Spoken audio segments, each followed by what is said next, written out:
Give me big old buckets of butter beer. Give me big old barrels of butter beer. Give me the drink I love so dear. And another round for my friend right here of the sweet old butter beer. Welcome to the Three Broomsticks. We invite you to pull up a chair, grab a butterbeer, and settle in for a hearty discussion about Harry Potter. And I'm Ev McLaughlin. And I'm Irvin Capeman. And I am so excited for our two guests today. It is Megs and Nathan from Care of Magical Shippers. Welcome to the Three Broomsticks, guys. Yay! Thanks for having us. Welcome. Thanks so much for having us. So excited to be here. Yeah, I was telling Nathan before we started, but I am a huge fan of your podcast. My friend Bess turned me onto it when she was a guest. And so I just started listening, and it is so much fun to listen to because, like, I come for the shipping, but I stay for the, like, really good character analysis. Oh, awesome. Like, I think it was the Percy Oliver episode where I was like, this is so good. Like, I've learned so much about the both of them. Mm-hmm. We do love a deep dive. And I think it's just because we love the characters. And like, we've said it before in our podcast, but like, we can conceivably ship anybody with anybody and talk about that. That's why we love doing what we do. Mm-hmm. And that's why we're excited to be on this episode when everyone finds out what we're doing. So, yeah. Ooh, what could we be doing, I wonder? I mean, pretty much from the word go when we were planning on this podcast, I was like, I want to invite the Care of Magical Shippers folks on for something shippy. Like, it has to happen. So it's finally happening. But before we dive in, why don't you each tell our listeners a little bit about yourselves, your Hogwarts houses, your favorites, how you came to be in the Potter fandom? Sure. I'll get started then. I am a proud Slytherin. When I was younger, I was supposedly a Hufflepuff. And I do say at that time that I identified as a Hufflepuff. And then later in life happened, I don't know if it's just life experience happened and it turned me into a Slytherin. I don't know how to describe that. But life will do that to you. Exactly. But I'm proud of it. I'm proud of the change. And as far as finding Potter, I mean, same thing. I'm in my mid-30s. I was there when the books were released. I went to all the Barnes and Nobles parties. I owned all the Jim Dale audiobooks on cassette tape, and then I bought the CDs, and then I bought them on Audible. So I kind of just always had Potter there. And my grandma was the one who gifted us the books. So she would read with us or read to us, which was really nice. And then when she wasn't there, she gave us the audiobooks. So then they were read to me anyway. So that was really nice. And favorite character, if anyone has either A, knows me, 2, have heard our podcast, or in general, I am a huge Severus Snape fan. So that goes without saying. No one can see it, but I can see Nathan's face right now. He's just like, yeah. Like I second 2 that minutes face. with Mags, and it's just like Snape.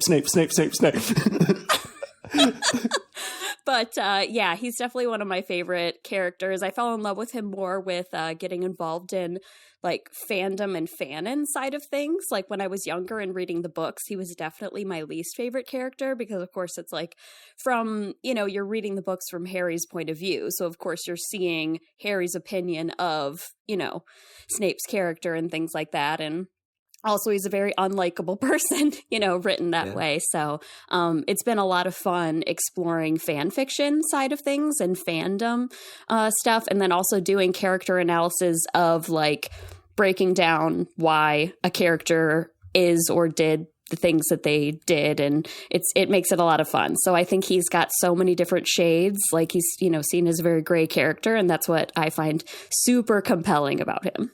Fair enough. I'm Nathan. I am a Ravenclaw. And my journey to Potter, well, I'm very much like Megs. I grew up with the books. I had all the audiobooks. In my case, though, it was the Stephen Fry audiobooks on cassette. And then I bought them all on Pottermore. And then I bought them all on Audible as well, because I'm obsessed. And my my journey then to fan fiction came later, because I was a bit of a canon purist initially. I was like, don't touch my characters, don't touch the story, the books are sacrosanct. And then, you know, as time went on and I started to get more into other fandoms and things that they were doing, I then came across Fanatical Fix. That's actually how Megs and I met. We then started doing our own podcast, and it's all sort of grown from there. And my favourite book, now this is a tricky one, because growing up it was always Prisoner of Azkaban. I loved the, you know, Journeys into Hogsmeade. Honeydukes was always a favourite. I just loved the level of detail and things that were included that weren't necessarily relevant to the story, but that just added that level of granular detail, like Florian Fortescue's Ice Cream Parlour comes from that book. It was just incredible. Then as I sort of matured a little bit, my favourite was Order of the Phoenix, because I loved the Ministry Battle. I loved so many things about that book. I love the Ministry Battle between Voldemort and Dumbledore. I love the chapter with the Doxies. It's one of my favourite chapters in all of Harry Potter, because nothing really happens, but it's just like, it's them being all domestic and fluffy with each other, and that speaks to a part of my soul. And yeah, I love all the books. It's so difficult for me to pick a favourite, but if I had to, I'd say just about Order of the Phoenix. And favourite character, well, that was and always will be Albus Dumbledore, because yes, I see a lot of Dumbledore in myself and in family members I've known, and I know that he's like massively complicated and Machiavellian and a manipulator, and has all of these terrible, you know, sort of dark aspects to his character. I mean, he will leave a baby on a doorstep, but like Nathan, you know, like it's your exactly like me. I'm secretly a very Machiavellian master planner. This is all of this smiliness that's happening right now. It's a total front. Like, I'm secretly plotting world domination in the background. But yes, but like I love how, despite the fact that Dumbledore is, you know, so powerful and so revered in the magical world, he can still take time to put love at the forefront of what he does. I think this is why I will always champion Dumbledore, and why he, you know, there are moments, particularly in book 6, where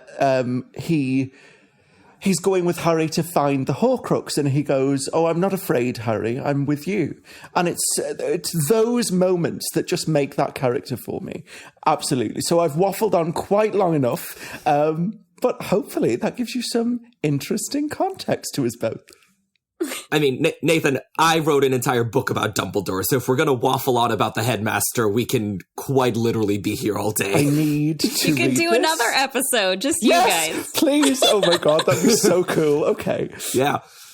Well, you can at lifeandliesofdumbledore.com and wherever books are sold. Ooh, I am so going to buy this, like, immediately after we finish. Yes! Sales, one book at a time. Yep, Nice. Get them coins. Yep. Yeah. Actually, since you talked about fan fiction, and since it's kind of relevant to us, I was wondering, when did all the rest of you guys, like, first enter the realm of fan fiction? And I guess Harry Potter fan fiction in particular. I honestly didn't find I knew fan fiction existed. Like, I knew it existed. I went to school for illustration, so I was really into like fan art. So I loved fan art, and I followed fandom through fan art. But I never really read fan fiction. I definitely was more of like, I would read manga or, you know, other, I guess, like young adult books, I guess you could say.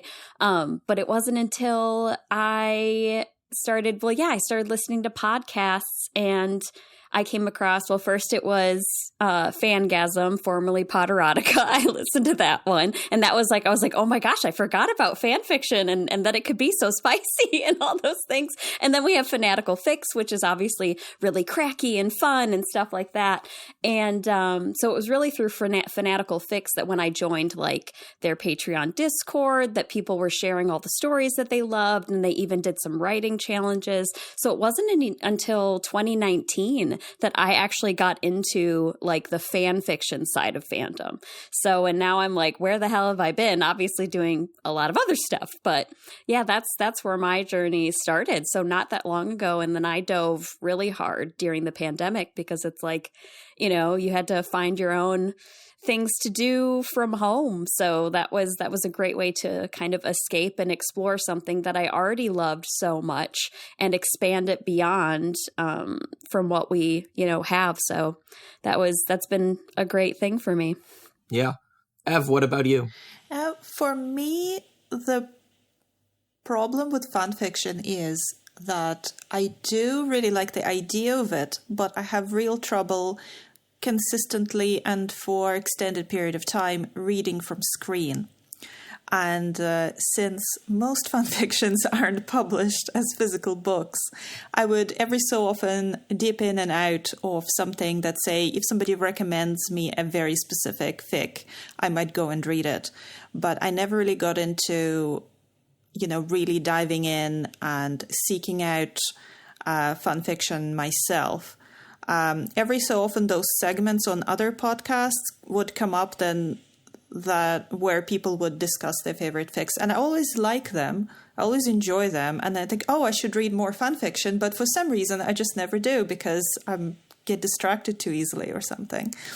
So one time I remember kind of reading a little bit on and off was...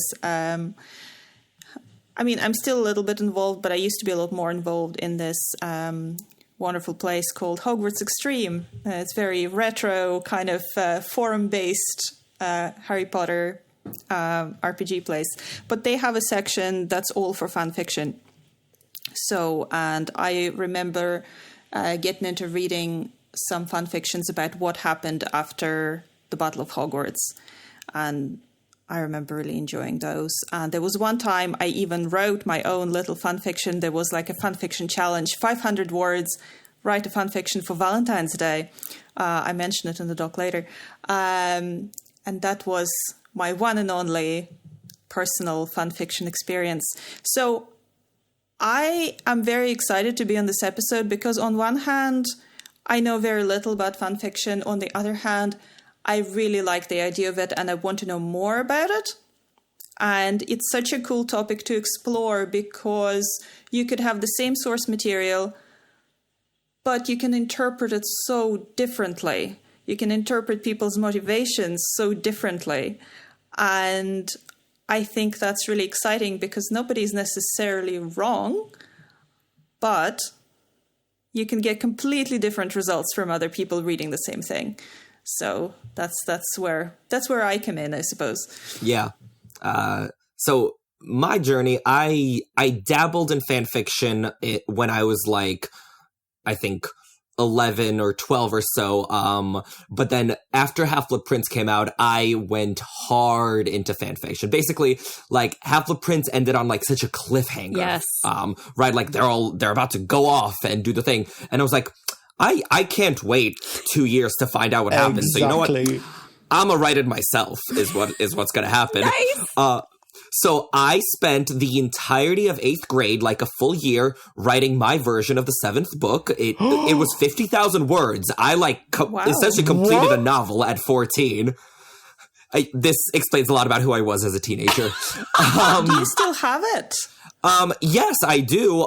It's not spectacular because I was, again, 14. I disagree. But it sounds awesome. I'm sure it's fantastic. I want to read it. I know. I mean, it does exist on AO3, but I will not point anyone towards Nathan it. So is an amazing pod picker. Well, I don't know about amazing. Sorry. Provided there are no clean sweep fives that people need to be clutching, we should be good. There was Clutching clean sweeps. I couldn't even do it. I was trying to remember what the phrase was. Clutching clean sweep fives. Yeah, exactly. There was this one phrase, and it's actually from canon. When I tried to podfic it, it was something of Meg's, but you'd borrowed the sentence from canon, and I tried to read it, and I kept stumbling over that one thing, and then I made a whole series of outtakes of it, and it just got progressively worse. It was so great. But anyway, tell us about your 50,000 words of what your version of Deathly Hallows. I'm so excited. I mean, there were a few parts that I actually hit right on the nose, because I definitely started with a meeting about the Death Eaters where someone died. Nice. There definitely was a huge battle at Hogwarts where all the spiders came, because I was like, I mean, if there's an acromantial colony in the forest, like, it has to happen. Yeah. So, like, there were, like, bits and pieces where I was like, well done, me. Most of it was not very spot on. You didn't spend, like 27 chapters in the Forest of Dean, or like just like I did not. No. Oh no, I had Harry going back to Hogwarts. Like, I was like, no, it's a Harry Potter book. Like, we're spending the year at Hogwarts, and then like on the weekends he's gonna go hunt down a Horcrux. Exactly. Yeah. But it's like conflicting with like homework. It was great. Like, McGonagall was headmaster. Like, you know, on the weekends McGonagall would like assemble the order, and they would all like go on an excursion to like find Hufflepuff's cup. It was great. Oh my gosh, I love that. I prefer that version. I hope J.K. Rowling is taking notes, because seriously.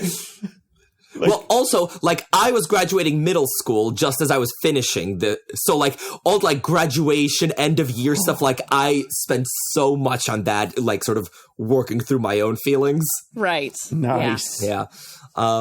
But yeah, and so I wrote that, and then of course I dove into other people's fan fiction. And I also should mention that I learned about the birds and the bees through Harry Potter fan fiction. Wow. Obviously. Yeah, which was a fantastic education, I think. You know, I was reading fan fiction, and I was like, wait, his member is going where?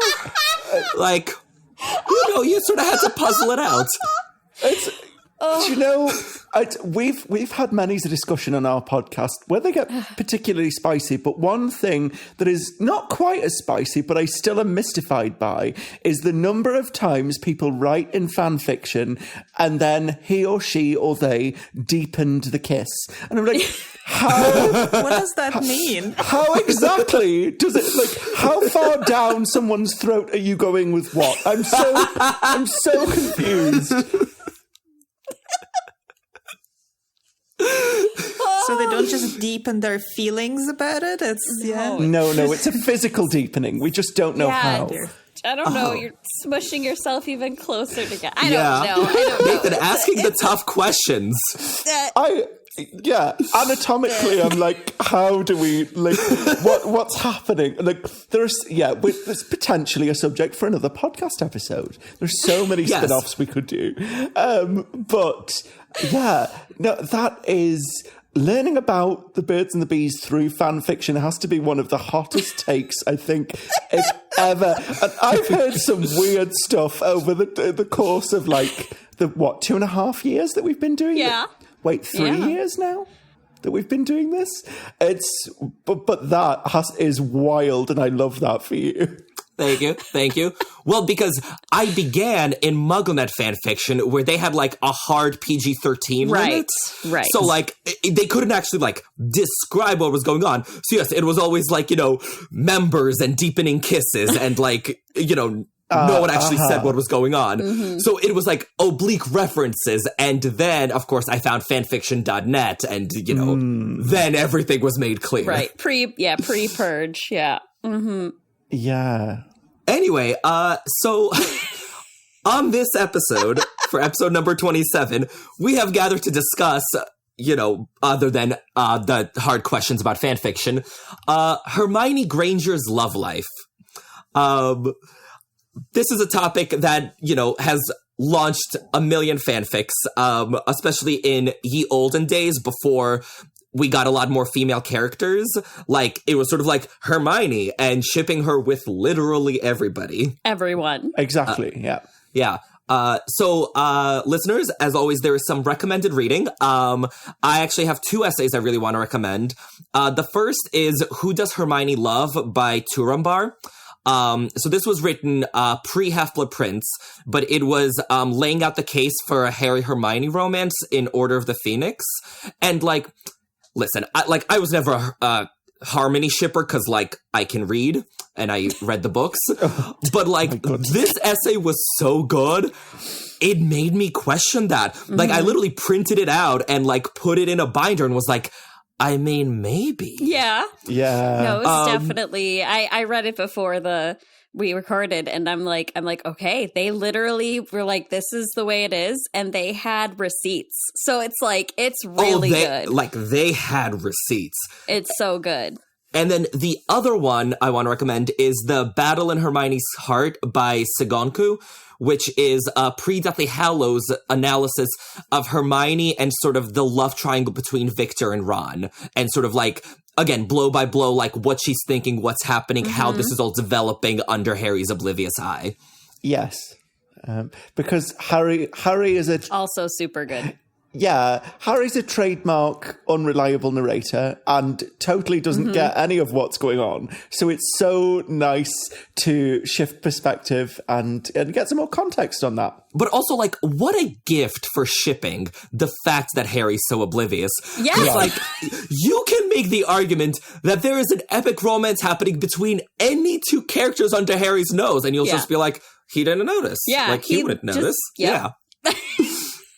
Exactly. That's kind of what I was talking about earlier, that really anything can happen and you can interpret pretty much anything any way you want, depending on your personal inclinations, experience, and just the general desire of what do you want to happen to this character. Mm-hmm. Yeah. Which I think it's great. I would really recommend reading those. They're really fun read, whether you agree with the conclusions, which mostly I actually don't, but I still think they're really worth reading for, making your own conclusions, because they're so well researched. Yeah. And there's so many quotes. They don't just say, I think this is the way it is. They say, I think this is the way it is because of this quote. And then I look at the quote and go, well, actually, I wouldn't interpret it that way. Right. But that's fine, because that's where the fun is,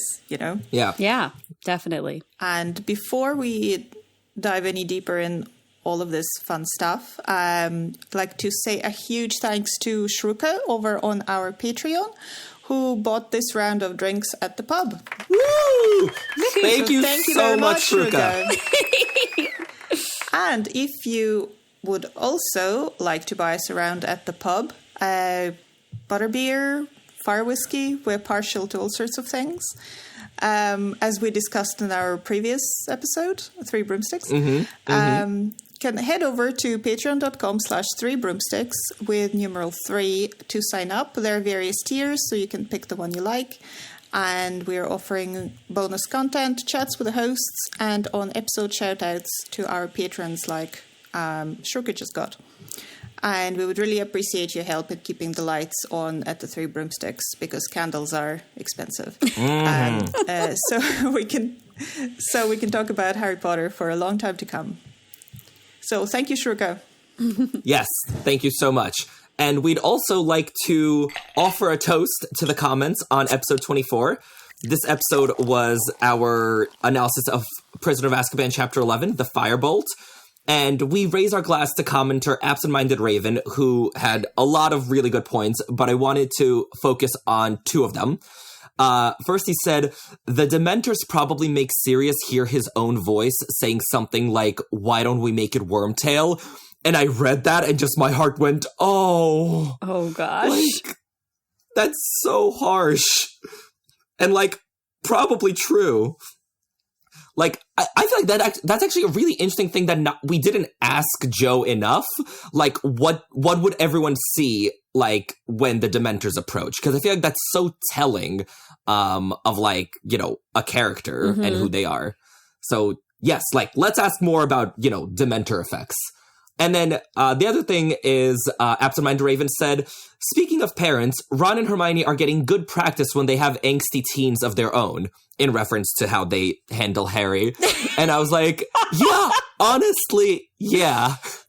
And I'm just picturing, like, you know how when Mrs. Weasley's going off on a tirade and she's like, Bill never did this, Charlie never did this, Percy never did this. I'm imagining Ron and Hermione yelling at Hugo being like, listen, when Harry was your age, he never pulled that nonsense. When Rose was your age, she never did this. I just feel like he is another angsty teenager they have raised in their heads. That's amazing. I love Oh, man. Even though they shouldn't compare their children, including Harry, apparently. Yes. No, they shouldn't. But also, like, Ron grew up with Mrs. Weasley, so, Comparing he'll learn all from of her. her children. Yeah. Yep. All right. And with that, let's dive into Hermione Granger's love life. Ooh, spicy. So, first, I think we should talk about what Hermione's type is.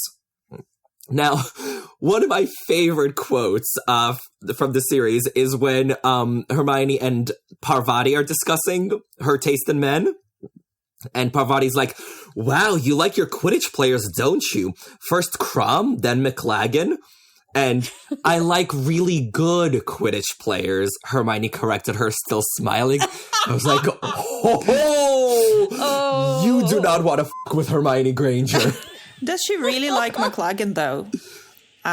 Right. No, she does not. Right. However, she does actually like Quidditch players because, Victor and Ron. Yeah. Whether it's it doesn't necessarily have to be actually related to the fact that she's attracted to them because they play Quidditch. It's just maybe it comes down to the personality behind the type of people that play sports.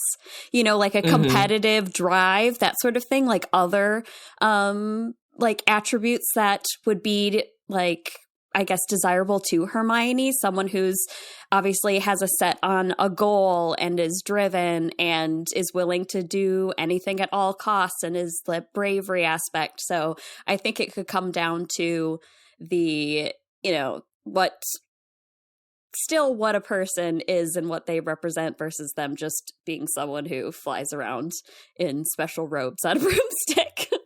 Yeah, I definitely agree with the bravery aspect of it because I think she even mentions that, wasn't he very brave when he did that? Oh, right. But I don't think she really cares about Quidditch in the same way as, say, Harry and Ginny care about Quidditch or even Ron cares about Quidditch. The wonky feint comes to mind.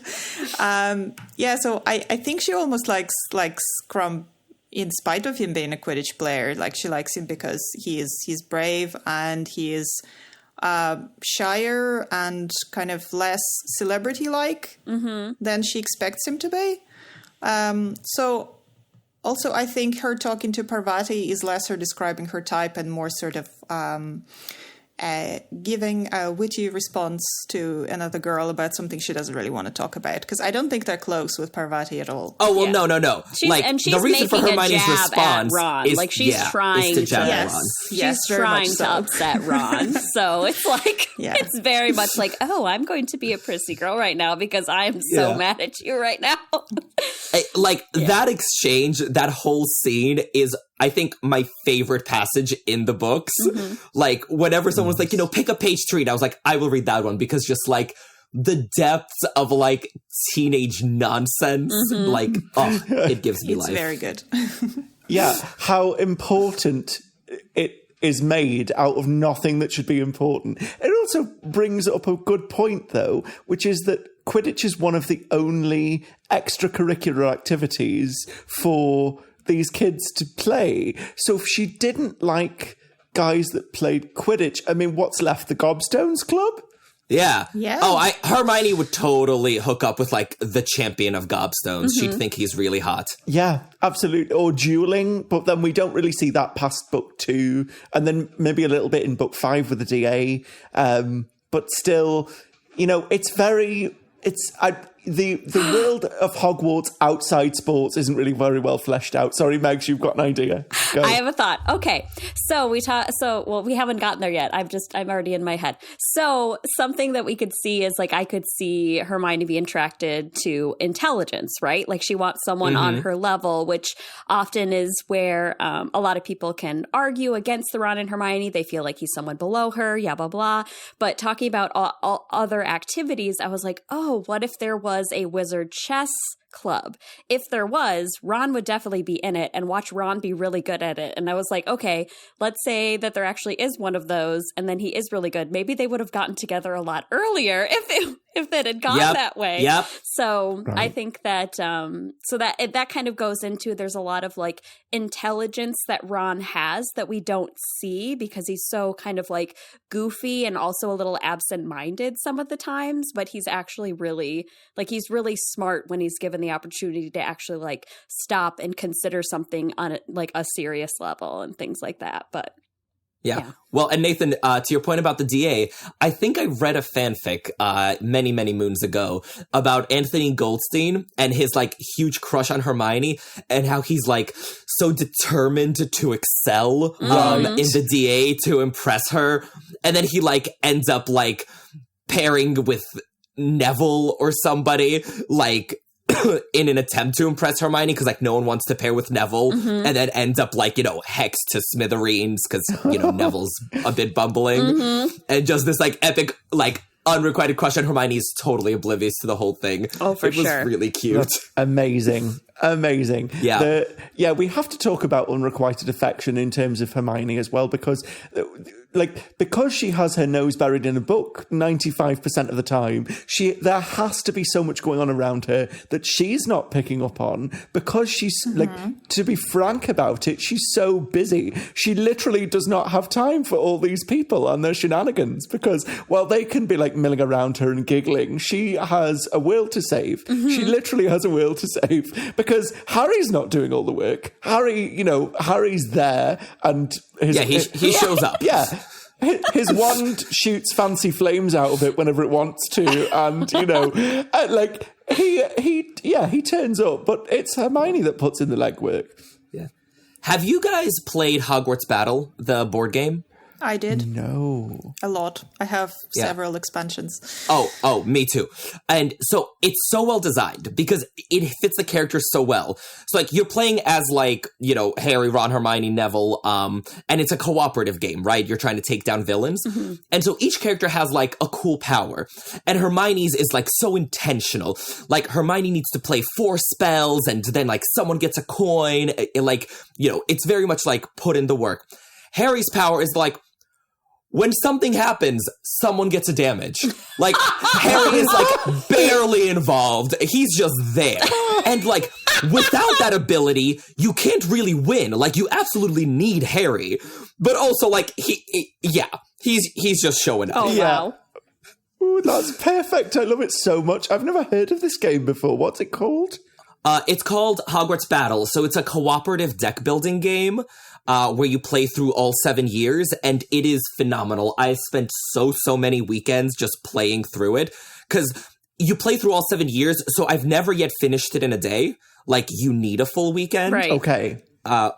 It's excellent. Yeah, I would really recommend So highly recommend.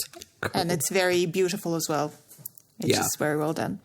And, like, the expansions are fine, but, like, the core game itself is just, like, so elegant. Nice. I'm gonna have to check that out. Oh, you get Luna and Ginny in expansions, so... I know, but Luna's ability sucks. Like, I was so excited to play Luna, and, like, nothing. Anyway, right, Hermione's love life. Yes. Before we move on too far, I was just going to come back to something Meg said that I thought was very insightful about Ron being in a chess club and that potentially helping his relationship with Hermione. Because imagine he was doing something he was obviously good at, and the wonders it would have done for his self-esteem. For sure. Right.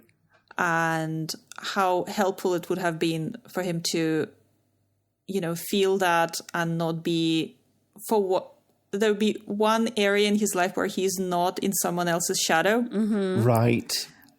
And I think for his kind of growth and maturity, I'd say it would have been excellent for him if he was in a chess club or something similar. Right.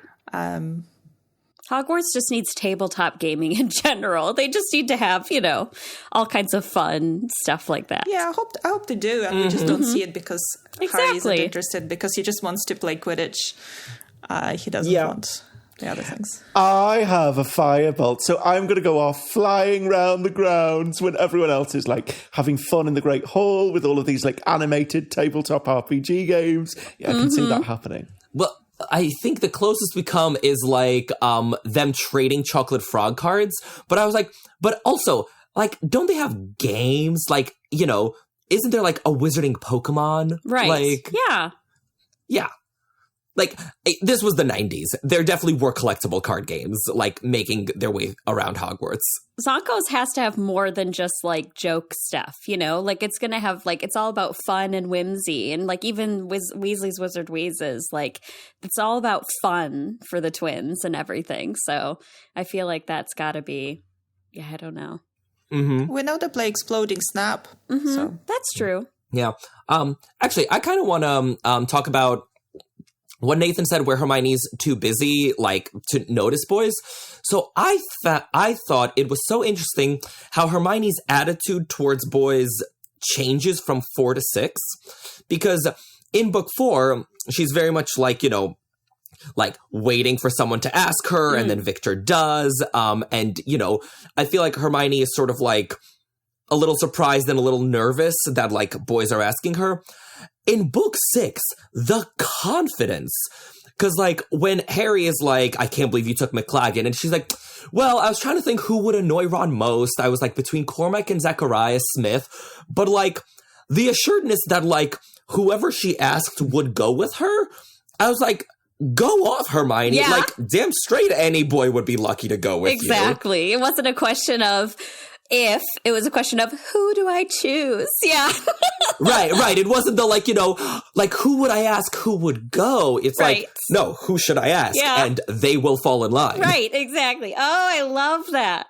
Yeah. I love it so much for her. I think she got really a lot more comfortable about her looks after Goblet of Fire, because she got her teeth fixed. Yes. And she got this experience of dressing up. And while she said, she wouldn't want to do that every day. Right. Like, but with the whole Sleek Easy potion and everything like that, and it's just too much work. She had this experience of, that when she wants to, she can dress up and people notice her. And there were several people who did want to ask her. So I think that really shifted something for her, that, yes, maybe she's not the most kind of girly girl, but she's also, she's pretty now. And while it's not the most important thing for her about her, it's there. And, as she gets older, she knows, okay, well, I can use it. Yeah. Ev, I kind of want to push back that, like, she thinks that she's pretty if she puts in the effort. I think Hermione thinks she's decent looking, and she wants boys to notice her, because during the Yule Ball scene, when she's, like, yelling at Ron, just because it's taken you 3 years to notice doesn't mean no one else has spotted I'm a girl. I feel like Hermione thinks she's like, you know what? I'm good looking enough that people should notice I'm a girl. Like, Sleek Easy's potion or not.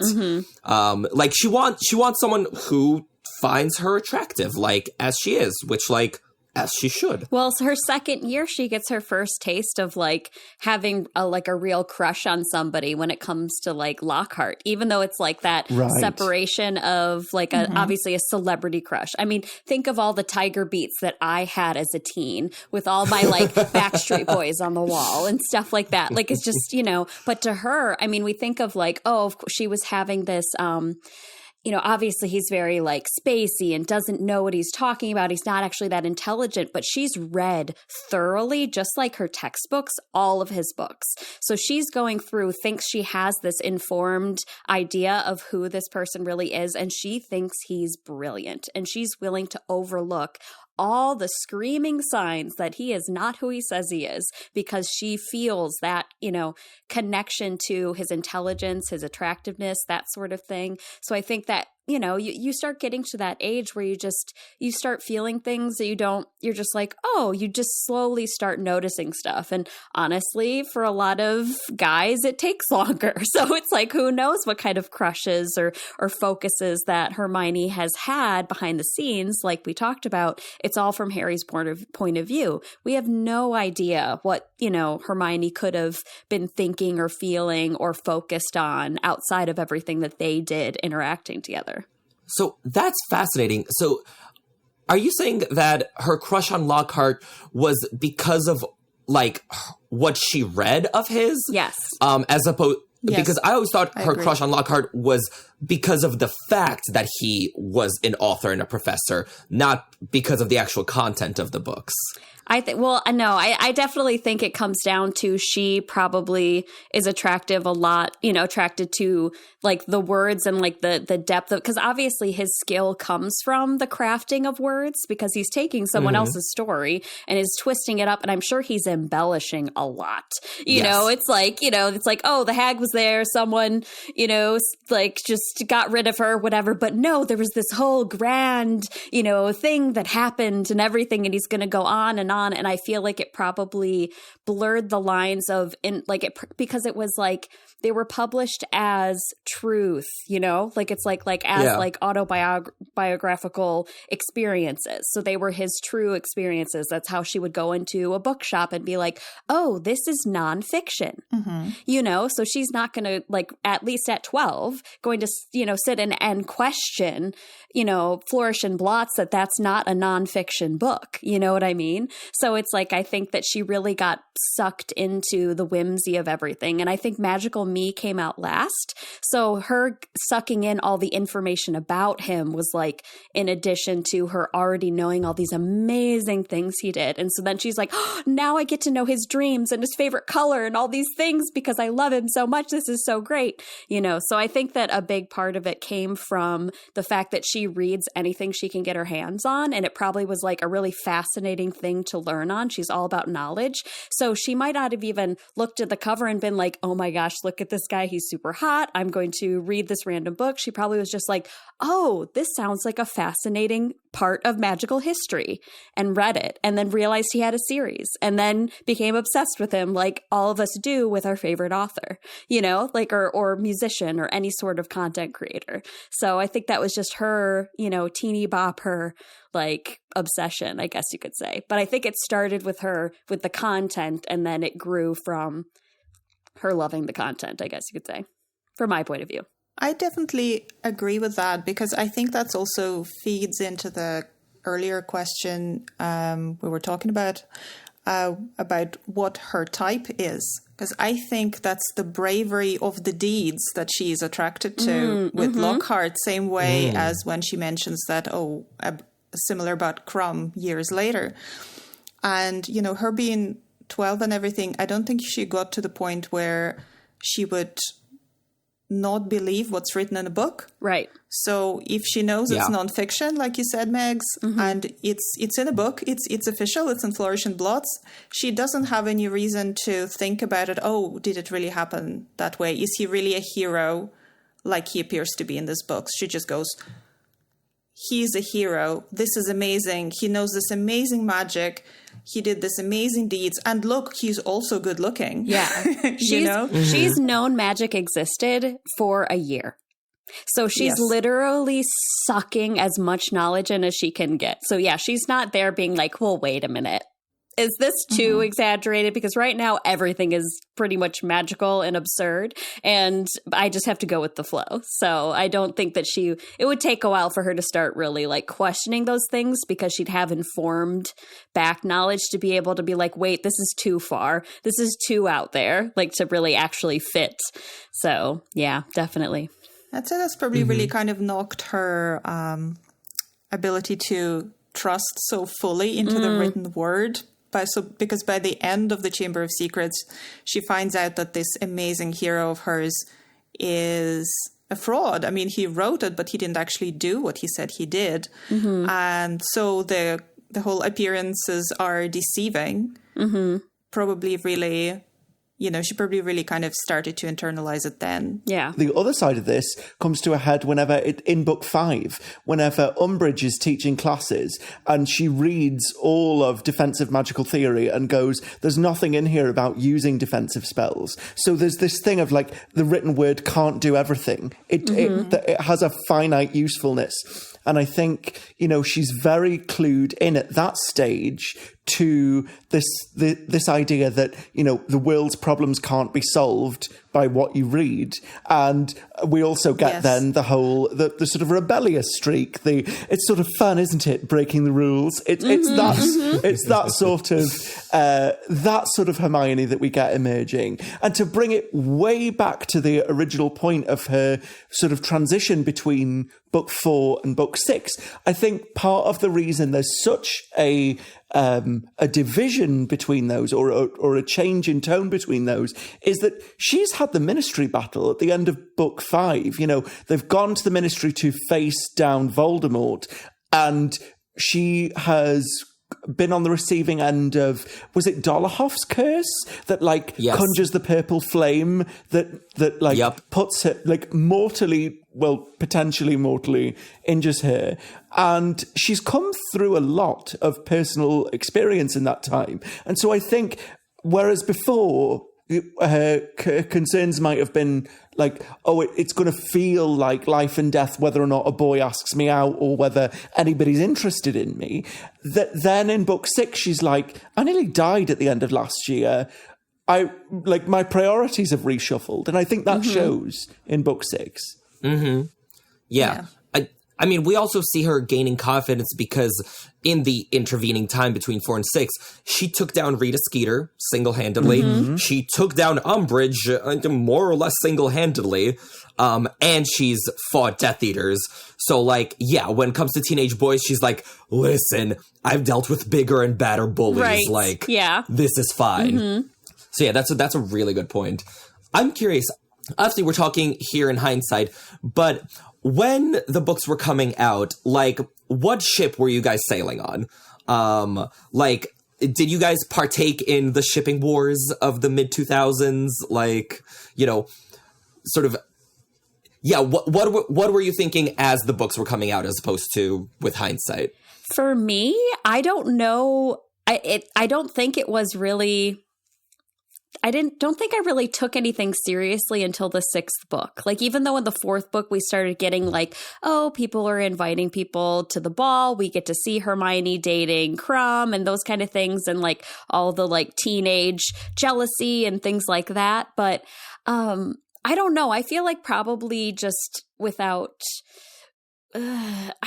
I don't know that I even was going in thinking of where something was going romantically between characters. I was focused more on the Harry's the chosen one and has to stop Voldemort. And I didn't really think about that, they're also teenagers and things like that were going to happen. And that kind of became blaringly obvious in the 6th book, which I thought was great. That I was it was kind of that reality check of they're 15, 16, 17, depending on, their birth date and things like that. I'm of course they're starting to think about those kind of things and the complexities and stuff like that. And so that kind of was what woke me up to even the idea of, the dating stuff. And then so then when Harry was showing interest in Ginny, I was oh, that makes sense. And then the whole thing between Ron and Hermione, even though I'm not completely convinced by them. I just, I'm not going to be oh, it shouldn't be this way in canon. I'm fine with canon as it's written. That's how it was written. That was the intent, and that's how it is.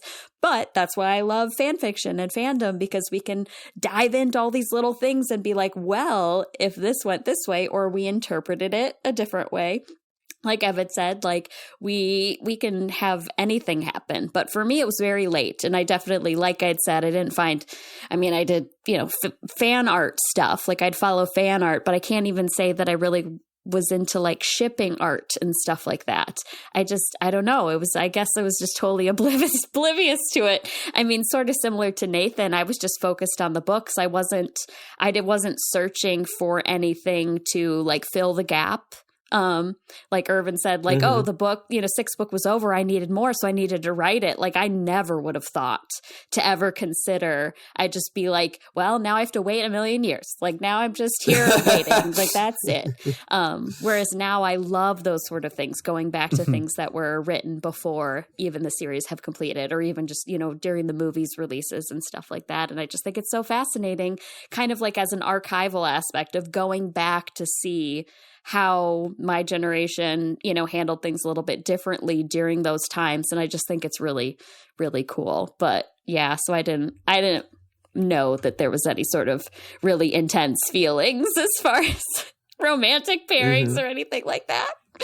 I mean, I've kind of, from my perspective, I knew of the shipping wars, but I regarded fan fiction as a separate entity. And I was kind of, in a way, because I was a very precocious child, I was sort of rolling my eyes at it in the background, going, oh, it's all really silly because it doesn't matter, because what's in the books matters. But I was keenly aware of it because I remember being on the Leaky Cauldron forums, and it was all, there were different tribes of people, and it was very much, meanwhile I was just updating my signature with random Dumbledore quotes. So I was in a very different headspace. Nathan, what was your name on the Leaky Lounge? Because there's a solid chance we chatted on it back in the day. Oh, there definitely was. I cannot remember my handle off the top of my head because I went through so many of them. It was a very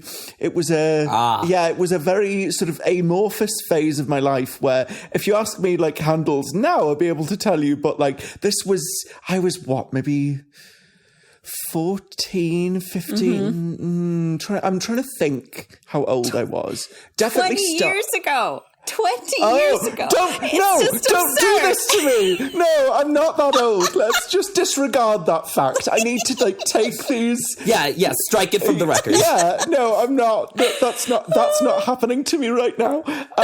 But also, I remember feeling very happy for Hagrid in book 4 that he found Madame Maxime. I thought that was really wholesome, and it was, I guess, kind of looking back at it now, reading into it from a disability perspective, I was like, oh, it's really cool that someone that presents so differently still has someone that's rooting for them and getting together with them. And it was I found that very sweet. So I did, I supported that, but I don't think I was an ardent shipper of anybody. I liked to read comfort into characters, especially characters that you grow to love.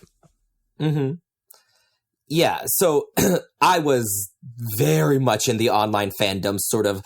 I discovered MuggleNet the day before the 5th book came out and, never looked back. So I was there for the shipping wars, but I was interested but not invested. So, I read all the essays and, all the analyses and all the, why is Hermione gonna end up with so-and-so? And I was like, this is interesting. I don't care one way or the other, who she ends up with, but yeah, sure, let's talk about it. And so, I read the books, and I feel like after Goblet of Fire, it was just blazingly obvious that Ron and Hermione was it. So I was like, all right, so, it's gonna be Ron and Hermione, and, we can all have fun talking about it, but it's gonna be them. And the problem is that it was Half-Blood Prince when I realized that Ron's kind of a dick. And really stopped liking him. Yes. I mean, the signs were all there. I should have seen them. Right. But Half-Blood Prince is just sort of perfect. Yeah, where it's in your face. And so Half-Blood Prince is also when it just became canon that Ron and Hermione's endgame. If you could make arguments before book 6, you really couldn't after. Mm-hmm. And so I never really had the opportunity to root against Ron and Hermione, because by the time I was rooting against Ron, it was confirmed. And it's kind of the same situation I find myself in with the Cormoran Strike books right now that Joe is writing, because Strike and Robin, the two leads, are very obviously endgame, and I'm rooting against it with every fiber of my being after the last book, because just I dislike him so much. And I was like, I know I'm raging against the dying of the light, I know, but what can you do? Mm-hmm. Write fan fiction. Yeah, pretty much. I'm so jealous of you guys because I'm definitely old enough to have participated in all of this, but I didn't. So I only really entered the fandom 2016 onwards, at which point loads of exciting things happened and I wasn't a part of them, which I'm really sad about. But, you know, I'm part of them now, so that's great. But so really what I would get would be I would hear kind of snippets of various ships that people feel very passionate about, but, you know, which is interesting. But as someone who is on a sexual spectrum somewhere, sometimes hearing things like, oh, Drarry is very exciting because they hate each other so much, therefore they love each other. It's like, that makes no sense. Why would they love each other if they hate somebody? If they treat each other badly, why? But, you know. I have no answers. I really don't. But it clearly makes sense to a lot of people. It just doesn't make sense to me. Yeah, I mean, but to be fair, I'm on the asexual spectrum, and I'm like, Which is I still... mean, same. And I'm here for the romance. Yeah. I was like, I mean, if they have sex, like, fine, like, good for them. Like, I'm sure they enjoy it. Or not, whatever. But, like, yeah, like, I'm here for the romance. I was like, you know, let them become friends, and then let them kiss, and then let them deepen the kiss, and then, you know, we can fade to black. I could skip the deepening part. It always surprises me, and this is like I say this in no way to invalidate or undercut you, Megs, but it always surprises me that you're on the ace spectrum because you write such amazing smut. You write incredible smut. Honestly, like it is some of the finest erotica, and I've podficked some of it. Like I love it so much that I love. This exists on AO3. Like I'm sure we can put links in the description for people that really want them, but like honestly it is detailed, it is like it is just at some points it is just the gift that keeps on giving. I also have no answers. I don't know, maybe some degree of separation can be helpful, you know. Yeah.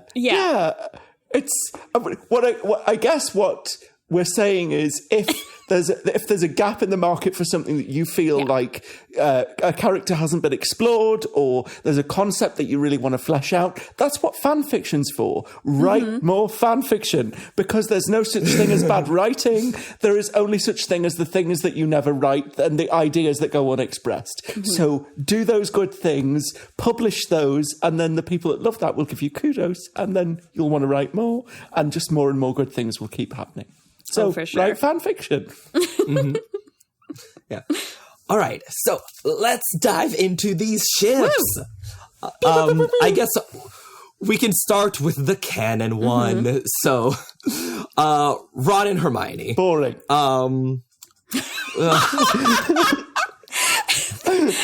Straight up, Nathan and I, we tried to do a Hermione episode.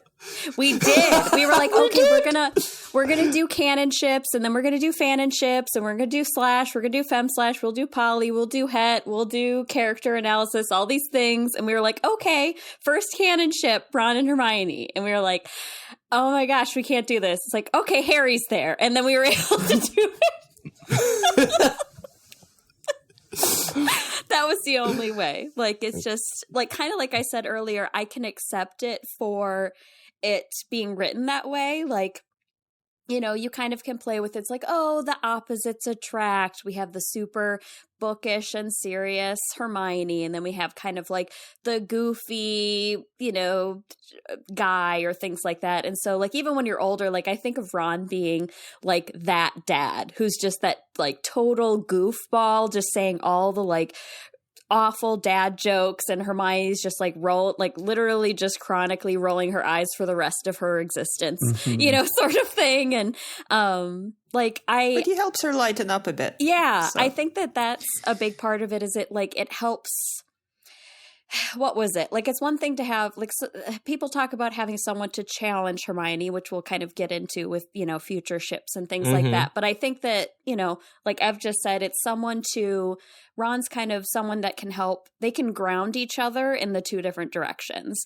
So it's like he teaches her how to ease up and have fun, and she kind of helps him, you know, ground himself, like, and more structured, even though, like, as they were younger, it was a lot of nagging, and they probably continued to have a lot of that, you know, squabble dynamic, you know, moving forward. But I think that it's not outside the realm of possibility that, like, there would be these three friends and then eventually two of them would end up together. And, like, I can see why people were saying, oh, it'll be Ron and Hermione, or it'll be Ron, or it'll be Hermione and Harry.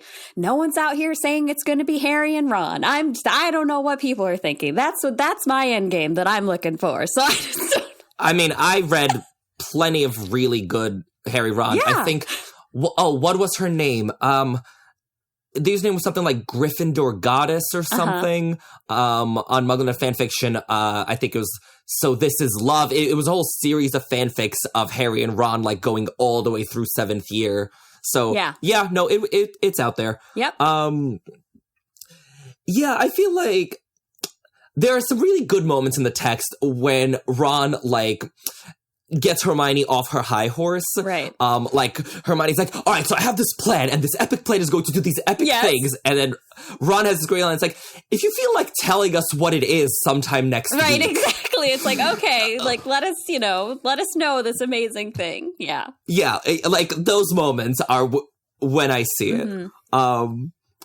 Yeah, with Ron, I feel like it's what she wants. Like, she, for her inscrutable reasons, decided she wants Ron, and he makes her happy. Right. And if I don't think it's a good idea, listen, it's not the first and it's not the last time someone I cared about was in love with someone I couldn't stand. Right. Yes, exactly. And I mean, at the end of the day, for a lot of relationships, it comes down to someone loves...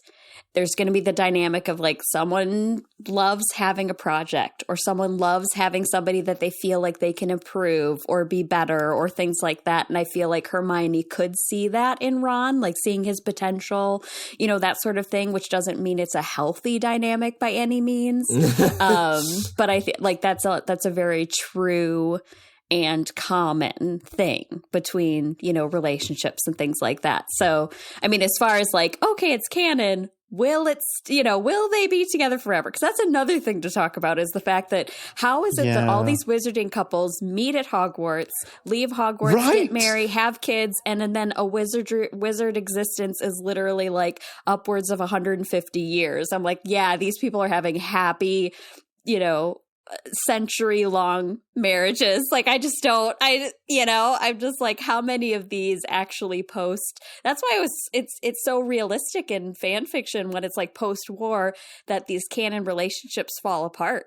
And it's not necessarily even for stupid reasons. Like, people will write them in, like, genuine things when it comes down to, like, oh, people got together because of the trauma of the war and feeling like you had that connection to somebody. But then once you move forward and you were healed, what do you have left? You know, that sort of thing. So it's just very fascinating when people explore actually beyond, like, the books. Like, obviously Cursed Child is a completely different thing. That is the completely different thing, but from the actual series. No, we do not acknowledge it. Yeah, exactly. I'm like, that is fan fiction. That is and bad fan fiction. Like, Nathan, you said there's no such thing as bad writing. Yes, there is. Exhibit A is Jack Thorne. Well, there's no such thing as your bad writing, dear listener. There is bad writing in the world that has been put there to try and throw as a curveball. I actually think it's like to try and disincentivize people to write fan fiction, but I think you should write fan fiction in protest at that, because that is not how time turners work. Like, there is just that is not how trolley witches work. I'm sorry, I just needed to, like, these things just need to, like, leave my body, and now I can breathe and, like, and it's we're fine. Back. And Hermione's love life. Hermione's love life. Yes, Hermione's love life. So, why do we think, if we think, like, playing devil's advocate, if we think they end up together, Hermione and Ron, what is it about their relationship that allows it to be so enduring and kind of stand the test of 150 years or whatever it is, however long they have together? So there is this school of thought that basically says that just because the relationship hasn't lasted the entirety of your life, that doesn't mean it was unsuccessful. So I feel like even if in some distant future they get a wizarding form of divorce, that doesn't necessarily mean they shouldn't be together. Also, I think there is this, I think especially for people like us who likes doing the deep dives, there is a danger of trying to apply too much logic to something that is inherently not very logical thing.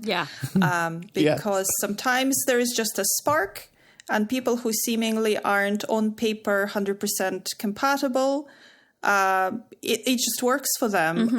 I was talking to my husband recently. We've been married for over 15 years at this point, and we were just thinking. We met in college.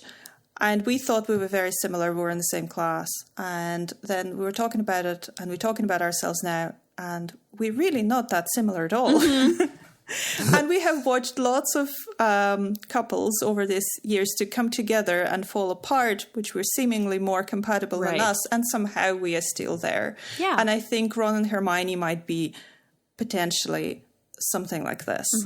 So I think it's fun to find kind of textual evidence for yes or no, but if you're thinking of it as an actual relationship, sometimes it just works for no reason whatsoever.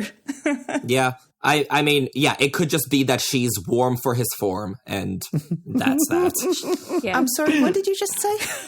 Oh, she's warm for his form. Well, I learned something new today. Thank you. I don't know how I feel about that. Was that a Friends reference? It's a Meg Cabot reference. It was a favorite turn of phrase in Meg Cabot's books of the early 2000s. I think the Mediator books or Avalon High, but she's definitely used it more than once. So, and I really like it as a turn of phrase. I'll have to look into it. Oh, something I was thinking about. So you know how eventually Ron gets that book? You know, is it in the fifth book? What book? When does he get the book that's supposed to help him with witches? Oh yeah. Sixth book, because he gives it to Harry in the beginning of the seventh. Right. Which of course it's ironic that he gets this thing and then has the whole thing with Lavender, right, and whatever. I don't even remember the course of events, but I feel so we have all those years of people are just. They're immature. They make choices that aren't good ones. They treat each other in ways that they would be embarrassed by as adults. You know what I mean? There's plenty of stuff we see in canon because of their age, the age ranges we see. We don't see what sort of, real changes that happen afterwards, especially for Ron. All of a sudden, he's probably, becomes the most reliable, kindest, thoughtful partner that Hermione could ever have, because we just don't know. So it's just, they kind of was said, we can't always add logic to something that doesn't have any sort of logical explanation 99.999% of the time. So yeah, same thing. If they're happy, or at least complete each other in the way that they need, that's great. I'm happy for them. Even if they bicker horribly sometimes. Exactly. They probably continue doing that. Yeah. Well, I guess I envision it Hermione is type A, so she wants someone who will let her take the lead, in running the house and calling the shots and planning the vacations. And Ron is someone who's very, very happy to let a woman with a strong personality take the lead in all of these respects. Irvin, what vacations? She's a workaholic. Ron is probably telling her, take time off. Yeah. You're entitled to it. Yeah. And she'd be like, but this still needs doing. But then when he convinces her to take a vacation, she spits out a 12-page itinerary, and she's like, all right, let's go. Yes. So, yeah, I think in that respect, their relationship could work. I love Ron as the home husband. You know, like she's the career woman out there and he's actually the one home with the kids, you know, all the time. Yeah. And then maybe like works part-time at Weasley's Wizard Wheezes and stuff like that or whatever. And it's just, I think it's so domestically cute. I just love it. He probably learns how to cook, I hope, Yes. at that point. I feel like at that point, maybe he would actually like go about wanting his mother to teach him certain things or, you know, like we'll see.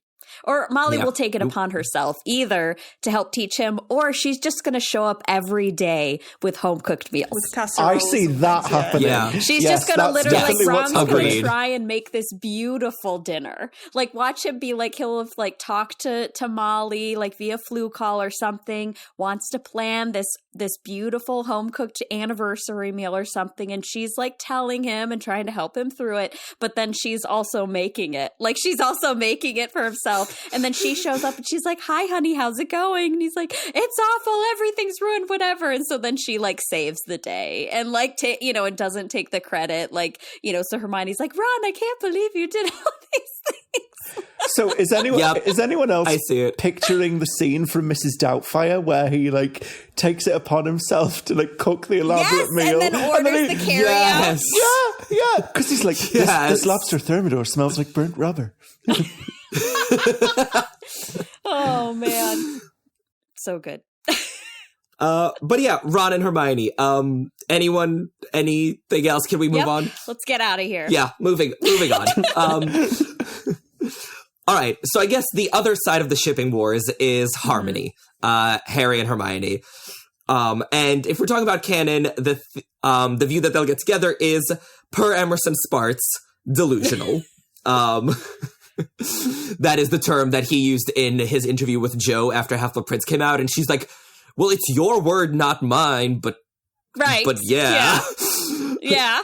Turumbar's essay aside, like, I never really thought it was going to be canon endgame, but there were a few moments in Deathly Hallows where, like, I really could have seen it.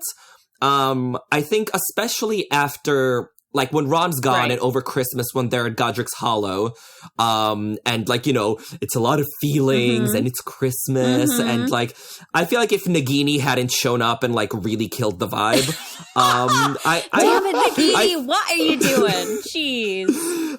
I think Harry and Hermione could have had their own, like, really lovely Hallmark-style, like, Christmas rom-com at Godric's Hollow. It even could have been fleeting. Like, one of those things that it's like you're caught up in the moment, and then afterwards, you know, it's like, oh, this would never work. You know, sort of thing. Even if something did happen between them. You know what I mean? So, yeah. And stress makes people do funny things. And they are very close as people. Yeah. Yeah. Yeah. And they're so alone at that point. They, like, you know, haven't had any human contact in months. And I feel like that sort of prime season being like, well, I guess it's you and me in the world. Right. So, like, should we make out? Right, exactly. Well, that's also the thing. It's like, how else to stay sane when you're on the run? You know what I mean? Like, you just, like, gotta, you know, it's just... So, yeah, you're gonna be looking for any sort of escape from the sense of impending doom and the obligation of going and finding the Horcruxes, because, you know, whenever you get into that kind of listing obsessional mindset of, oh, I have so many things to do, that, like, there are points where your brain just goes nope and wants to shut all of that out to then do anything else to get you to a place where you're not in a state of stress. And I just think, you know, they're both human in our world, and they both have human needs. Yeah, and they're very isolated. So, and how people behave in the situations of where they're very isolated and they don't have, well, basically they don't have other options or outlets isn't necessarily a sign that they should be together forever. Right. It's just a sign of the situation that we're in. Yep, absolutely. And, you know, them being human beings with, you know, who aren't dead. Exactly. Yeah.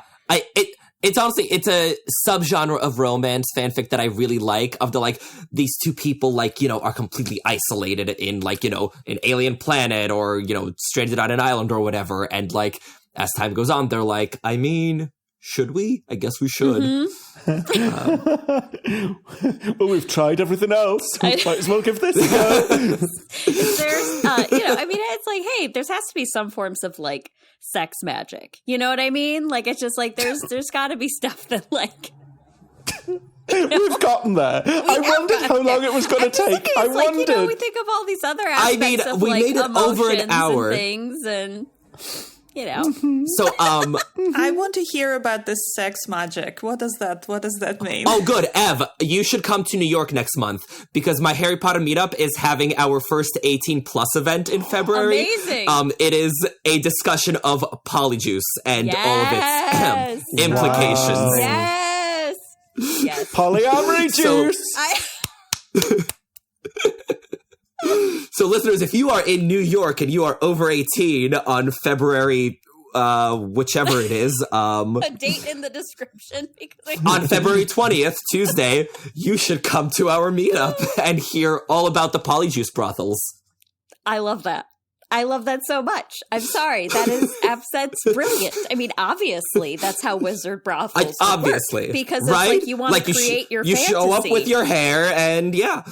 It is a natural use case for polyjuice potion. Yeah. So, and I imagine as well that there would be a process for people consenting, giving their hair to be like, yeah, you can use my likeness. Depends on the brothel. There's going to be the like that, the like questionable ones that don't care, but then there's the ones that have like the paperwork involved. So it just depends on where you go. Yeah, I imagine, there's some, like, Nocturne Alley Sally who's not all fussed about consent. Alley Sally, I'm sorry. I'm not fussed about it. I am deceased. I'm just picturing, like... This over.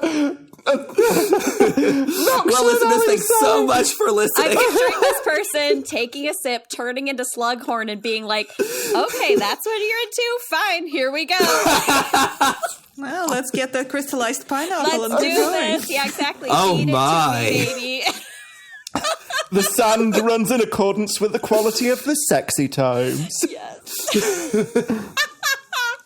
Oh, my gosh, I love that so much. Oh, man. How did we get here? I brought us here. That's what happened. Yeah, okay. We were talking about something very wholesome. Harry and Hermione. Yes, wholesome. Being alone, yes. whatever. Yeah, exactly. Yeah. All right. So if like this coupling were to happen, I think them as a romantic pairing works much better from Hermione's side than from Harry's. Just from what we know they look for. Like, Hermione, she needs someone who is driven, who wants to excel, a really good Quidditch player, So I feel like Harry would actually tick a lot of Hermione's boxes. I don't think it goes the other way around. I think Harry needs someone, and there are essays, and we will discuss this on some other episode, but Harry needs someone who is fun, who's lively, who, has a really dry sense of humor like his, like Ginny, ticks all these boxes, and, not a criticism of Hermione, but I feel like she's not that. Mm-hmm. She's too goody-goody, and she's too earnest. I mean, she's him, hardly goody-goody necessarily, but she's too much in her head. Yeah. And them two together is just anxiety central. I don't know. Yeah. And a lot of times for me, because Harry grew up without a family that loved him, he reaches for that in those that he has grown close to. So obviously Sirius comes in as an alternative father, but also Remus fit that. And Hagrid fit that. I feel like he kind of puts that need into people that he meets. And I feel like Hermione naturally filled kind of that void of a mother figure more than a romantic interest, because she was looking out for him and kept him, held him accountable and did all those things. Not that it was intentional, but I feel like there was always going to be that separation of I'm not going to see her that way. She's she was something I needed, because he didn't have those type of feelings or caring from anyone in his childhood. So it's growing into having a female, I mean, obviously there's Mrs. Weasley too, but someone who's there the day to day.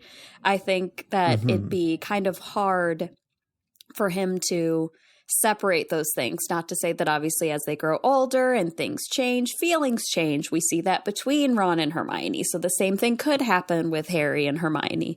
But I love their platonic relationship. Like, I love the depth of it So because I much. feel like she's someone that it's like they could share literally everything and it'd be okay because it doesn't have the complexities of, romantic side of things. Like, she's Yes. always Right. just going to listen, and she's going to, listen. And then if he needs help to figure out a solution, she can do that for him too. But I feel like they have that depth of a relationship that can't be replicated, with anyone else. Like, even between Harry and Ron aren't going to, like, they're just not going to be able to have those type of conversations on the level that Harry could have with Hermione. And same thing with Hermione and Ron. Ron's never going to, like, I just can't picture him completely breaking down, all these things to really, like, logically discuss something with Hermione. I don't know. So yeah, I mean, like we do with our podcast, we can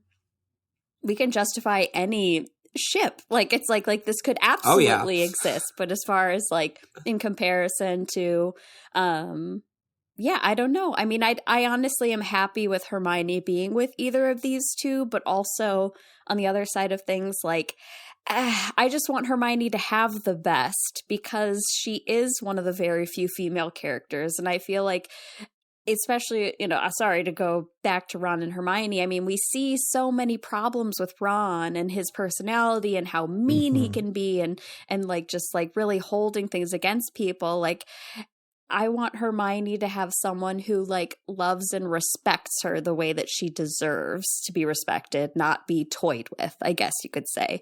And at least on Harry's aspect, I don't think he would ever toy with her. I think that he would respect her. So it's like that's something I feel like Ron would have to learn how to do versus I think Harry actually would treat her how she deserved to be treated, if that makes sense. Yeah. Yeah, no, I think it does. And I think they certainly, Harry and Hermione, I think they would have that relationship, that's long-term relationship that will hopefully continue the rest of their lives. It's just not the romantic one, I think. I'm not sure I agree about the kind of the motherly aspect of it because I think Hermione looks up to Harry for, especially earlier on, I think she looks up to him for, I don't know, I'm not sure moral guidance is quite the right thing, but I think she learns from him that there are more important things than doing well at school and getting the house points and things like that. And I think her entire growth from, this really rigid kind of uptight first year to this kind of very confident, organizer of DA and DA member in the 5th book and then later on, I think that wouldn't have happened if she haven't met Harry. And he's, I think in one of the previous episodes, we talked how they're kind of like mind, body, and spirit. So Hermione is the mind, but she needs the spirit to apply the mind in the right direction. So I don't think that the motherly fit, at least in my head, would work. So I'm not quite sure what to call that kind of shape of relationship that they have.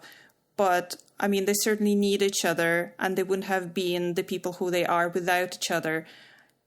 It's just, I think, for me personally, at least, it would ruin it if it had to then turn into romantic. Yeah. Because it's they have such a great thing. It's very pure. I think it's the best way to describe it. Yeah. If you'll pardon the pun, there's sort of the platonic ideal of a platonic friendship. Yes. And, like, for me, that always meant so much because, like, I grew up with, like, all friends who were girls, and my family, was not pleased with this. They, I'm sure, still aren't. And, like, it was always this huge point of contention. And I mean, we all read a lot. We all, watch a lot of movies and TV shows. And so, like, the fact that, like, a boy and a girl were just friends and, like, there was no unrequited crush. There was no lingering feelings. There was no maybe should we? Right. The fact that they were just, like, no, like, no, like, we're friends. Like, end of story. Never. Yeah. Like, I so appreciated that. And Ev, I love what you were saying about how she looked up to Harry. I feel like Hermione, her values are so Gryffindor, right? Like, you know, the bravery, like, you know, noble deeds, like standing up for the downtrodden and, you know, doing all that. And Harry just embodies, like, everything she values. I mean, you know, like, with Harry, like, oh, look, it's sacrifice a clock. Like, you know, he will... That's a Grace Candido catchphrase. I can't claim credit, but yeah. And like, you know, he will always like sacrifice himself to try to take down Voldemort. When he's 11, he will go down to the chamber to save Ginny. He is, you know, kind to house elves and he is kind to Neville, and just like everything that Hermione thinks like someone admirable should be, Harry is that. And so, yeah, I feel like Hermione absolutely looks up to Harry as sort of like a moral leader, in a lot of ways. And so, like, I think she needs that sort of as much as Harry needs someone to, like, care about him. And I think that's why their relationship is so, like, unique and so powerful. She absolutely needs that, because let's be honest, Hermione has a cruel streak. And instead of Harry, she was looking up to somebody else, who would have been a bit less sacrifice o'clock. Naturally, you know, Gryffindor ideal in a good way. I mean, do I dare say we might have another Umbridge? We might have, you know, definitely not the Hermione we all know and love. See, I think Hermione actually stood a much better chance of becoming the next Dumbledore. I feel like because she has the cruel streak, but she's also quite Machiavellian, I think. I think she would be totally willing to, you know, sort of sacrifice a kid to save the rest of the world, like, type of thing. So I think if sort of she had gotten some tutelage from Dumbledore, I think she would have become a lot like him over time. Because she doesn't have the sadism to be an Umbridge. Yeah. Like, well, I'm sure she didn't. She probably wasn't born like that, but that's probably a different episode. Yeah, touche. But I want to read that fan fiction about Dumbledore and Hermione that you just mentioned. So me too. If you ever mentor mentee Dumbledore Hermione. Yeah. Yes. It would be a lot better than some of the Harry Potter fan fiction I've read, where for some reason Hermione is Dumbledore's granddaughter. Like it happens a lot. It happens a lot, and I'm like, I don't know where people's headspaces were, but it's just on a very different planet than the one I occupy. And I definitely just, you know, everything is valid, but that's not something I particularly would set out to read. And so when it happens, I'm just like, oh okay, we have that in the background. That's fine, I guess. Hermione Dumbledore. Some leaps are larger than others, I guess. Yeah. Like, why though? I guess with who? It answers a question nobody's asking, but also that some fanfic authors just do things because they can, and I applaud them for that, and that is fantastic for an entirely different reason. But I'm intrigued by this idea of, you know, Hermione having a possible sadistic streak, and if we did bring that into fan fiction, what would that look like? Because I guess that brings us on nicely to kind of possibly talking about Hermione. Yes. Oh, Nathan, that was a sexy transition. Excellent. I was just looking at the notes going, there's a potential segue in here. You could, we can and transition. You should. We cannot stop anything. Yes. Oh, Hermione. So, like, it's not canon. It's so obviously not canon, and I never thought it was canon. but in the realm of fanon and fanfiction, this was my ship. Like, the amount of Hermione that I read, and I wrote a little as well, but like, I spent like years just reading nothing but Hermione. It's so good. It's so good because it's so cursed, and I love it. I've always said it depends on what version of Draco you have in fanfic today. Because if he's very like book Draco, I'm like, no, take it away from me, set fire to it. But if this is like fanfic Draco up the fanfic end of the spectrum, where Draco is very extra and wearing a cape and wearing a lot of eyeliner and just being very leather pants. Gotta have the leather pants. Yes, or potentially leather chaps. We'll get into it. There's Do we have to? Yeah. Because we have to, because I was going to say there's a lot of wiggle room there. And, you know, do you know what I mean?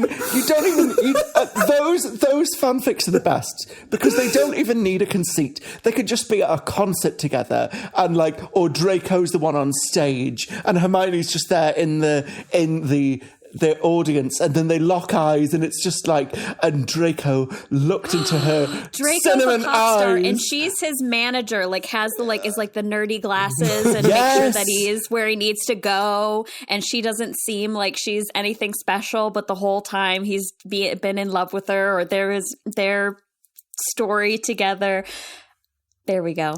I need that. See, this is our problem. We always end up writing fan fiction live on the pod. We always do this. And then we're like, okay, anybody that actually wants to write this, please send it to us because I need to read it. Yeah. I love me a good enemies to lovers. It's so good. It's so much fun. And like, Hermione is especially good for like a long fanfic. Like, you know, you can knock it out in a couple thousand words, but I was like, no. I want like the months and months of them bickering and, you know, pranking each other and complaining about each other. Like, oh, it's so much fun. I feel like with Hermione and Draco, like a slow burn is necessary. Like, I feel like with Drarry, it's kind of like, I don't know. I mean, Harry's not as... I just feel like Hermione needs a lot of convincing. Harry could just eventually be like, oh, he's mean to me. He likes me. Oh, cool. Like, you know, like something like really like kind of not really, you know, it can obviously be slow burn. There's plenty of that, but I also can believe them just being like realizing their feelings. Like with Hermione, it could never just be a like, oh, this whole time I've had a crush on Draco. How? When? Why? Where? We have like, how did this happen? Like I can understand like if there's like usually the 8th year fic is where, you know, a lot of those, you know, come from because it's after the war. Draco is dealing with his redemption of post-war, and then Hermione sometimes becomes the person who's trying to like mend the gap between, you know, those who, you know, it's like trying to bring things back together or stuff like that. And so I love Draco's redemption arc. So as far as like after everything, regardless of who he ends up with, be that Harry, be that Hermione, or even Ron, like Ron is amazing. I do love that too. So it's, but I definitely feel like Hermione needs time to get there romantically. I feel like she could forgive and like get to know somebody to some extent and kind of develop friendships, but to actually make the move into like a romance territory would be really... I haven't read a lot of Hermione just because I don't read a lot of Het. I mean, and Drarry is probably, you know, one of my top ones. But I have a lot of friends that I see a lot of fan art, and I have a lot of friends who are really into Hermione. So I see like headcanons and Twitter threads and stuff like that, you know, thrown around all the time. And I can understand why people, you know, like it, but so I'm fascinated, Irvin, what drew it, like really drew you into it, like where you're like, this is where I'm going to live for an extended period of time. So I think I mentioned that like since I'm like somewhere on the asexual spectrum, I want a friendship built. I want a relationship built, and then they can have sex. And I feel like Draco and Hermione, you need so much legwork. You need to like do so much relationship building before they can get to anything romantic. Absolutely. Like that's what I really want to read. I want to read about them bickering. I want to read about them finding common ground, learning to respect each other. Like it's so good. And because there's just a much farther distance for them to go, right, it's a lot more fun for me to read. So I haven't read much 8th year fic. I actually really, really want to if you have good recs. Because my like peak fanfic period was between book 6 and 7. Okay, so the books were still happening. So like I read so many 7th year fanfics for Hermione. And I love me a good redemption for Draco. And so it's sort of like there's two like schools of thought for Hermione, right? There's either the like, you know, they're back at Hogwarts, you know, like nothing's happened, sort of Half-Blood Prince may be disregarded, and like, you know, it's a normal school year and, you know, shenanigans ensue. But I also really, really loved the like, no, Half-Blood Prince happened. Draco has gone through some shit. Right. And then like Draco, you know, is seeking asylum from the Order, or, you know, like, you know, he's trying to atone for what he did, or like, you know, Voldemort is leaning on him and he wants out, and, you know, Hermione is there, and like those are so good. Yeah, when it comes to you talking about, you know, say Draco becomes like another Snape, you know what I mean? Like is another spy situation. I feel like Ron and Harry would still be very stubbornly like not able to trust Draco. Hermione would be the first one that actually would like open up to be like, you know what, we look at like here, and even her, it's like, look at the receipts of all the things that he did. It's like, well, they trust Snape and obviously he's, you know, a bad guy too, you know, sort of thing. So I believe that. Like I could see like when he's really trying to prove himself in a way, because that's the prime when everyone's really starting to choose sides, you know, like you're really, people are making the move, you know, in the direction that they're going. And I could see, I mean, we see that moment in this, you know, the 6th book where, what if it wasn't Harry that discovered Draco in the bathroom? What if it had been Hermione? And where she literally saw him breaking down and was like, who is this person? I've never seen this vulnerable side of Draco ever. And then her being like, okay, what's going on? What can I do? And I could see him from the get-go, obviously, spewing insults and being like, I don't need your help, mudblood, blah, blah, blah, all these things.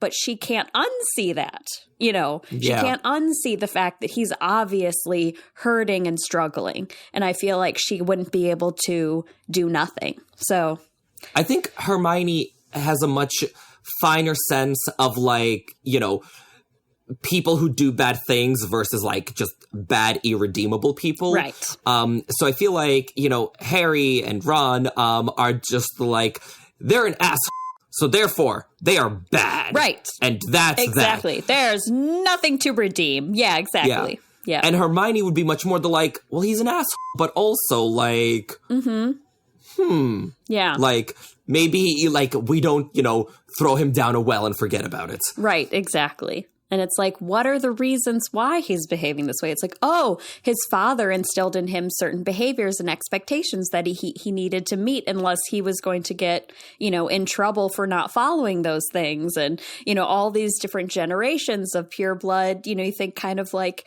all these expectations of he is a product of, you know, how he was raised, but then it's him experiencing other people to show him different things. It's just, I love Draco's growth, like the potential for Draco's growth. I just think it's great. And that's, so it's just, and it's easier with Draco. It's funny, kind of like I love, you know, I love Snape too, but Draco's probably my second favorite character because they're both those complex characters that are very, you know, like gray to play with, as far as like they've been on both sides and they're not necessarily, they're obviously both not nice people, but there are ways to like peel back those layers and find where, you know, how to like pull out those redeeming factors. And I just think they're so much fun. Like any of the like Slytherins that aren't really connected specifically to being like straight up like all on Death Eater, like even like Pansy, we don't really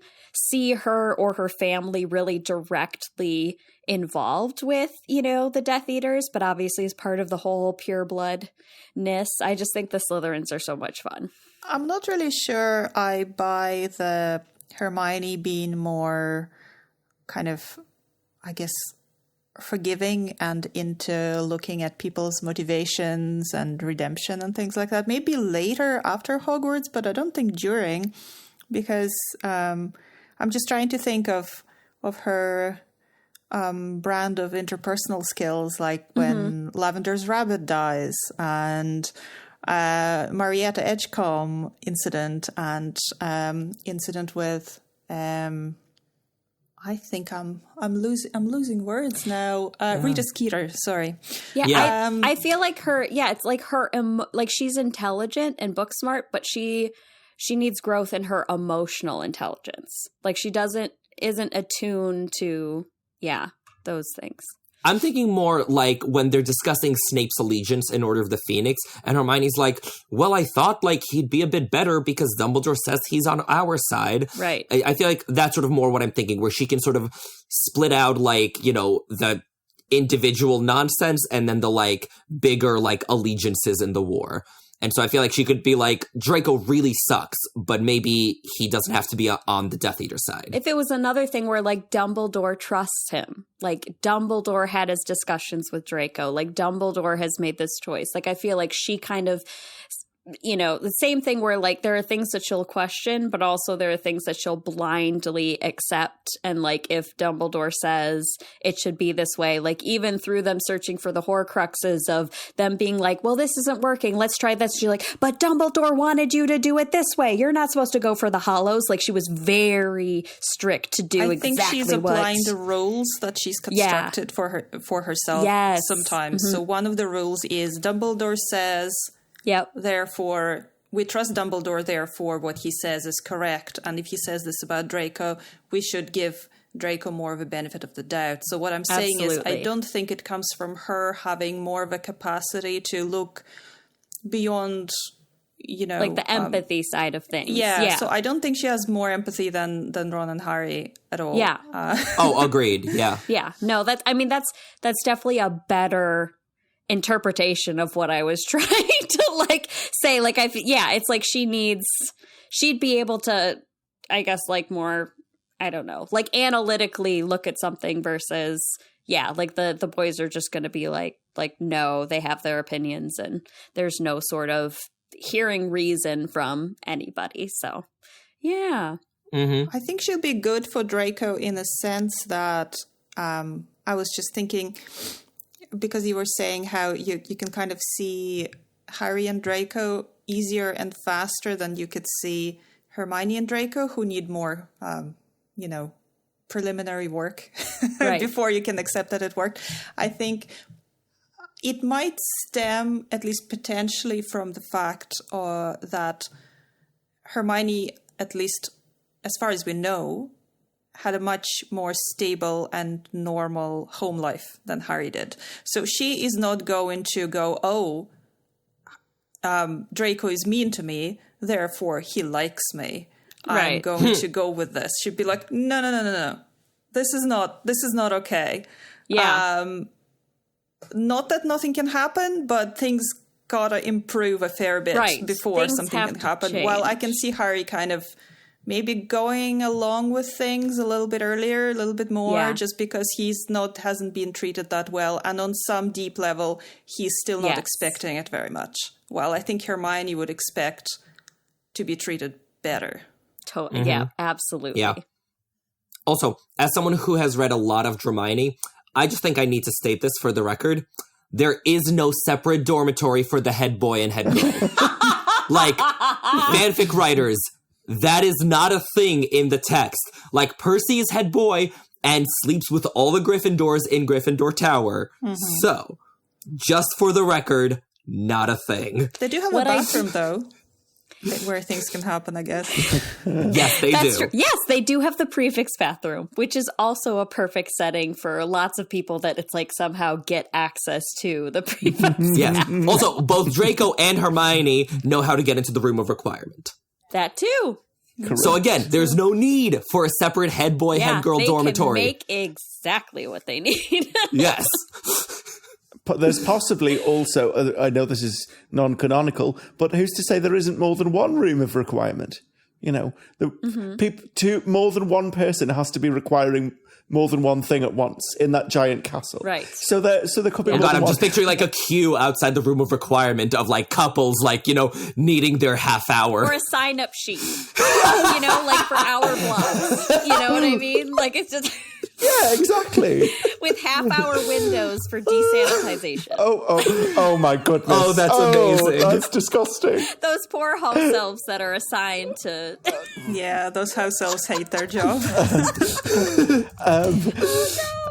Do you know? Whichever house elf is in disgrace gets that assignment. We know it's Dobby because he doesn't really get on with any of the rest of the house elves, and he's. But he doesn't. Yep. He would do it happily. He doesn't care. Like he would just be like, just like, oh my gosh, Dobby gets to work and is getting paid, and it's like, oh, Harry Potter had so much fun in here. You can tell.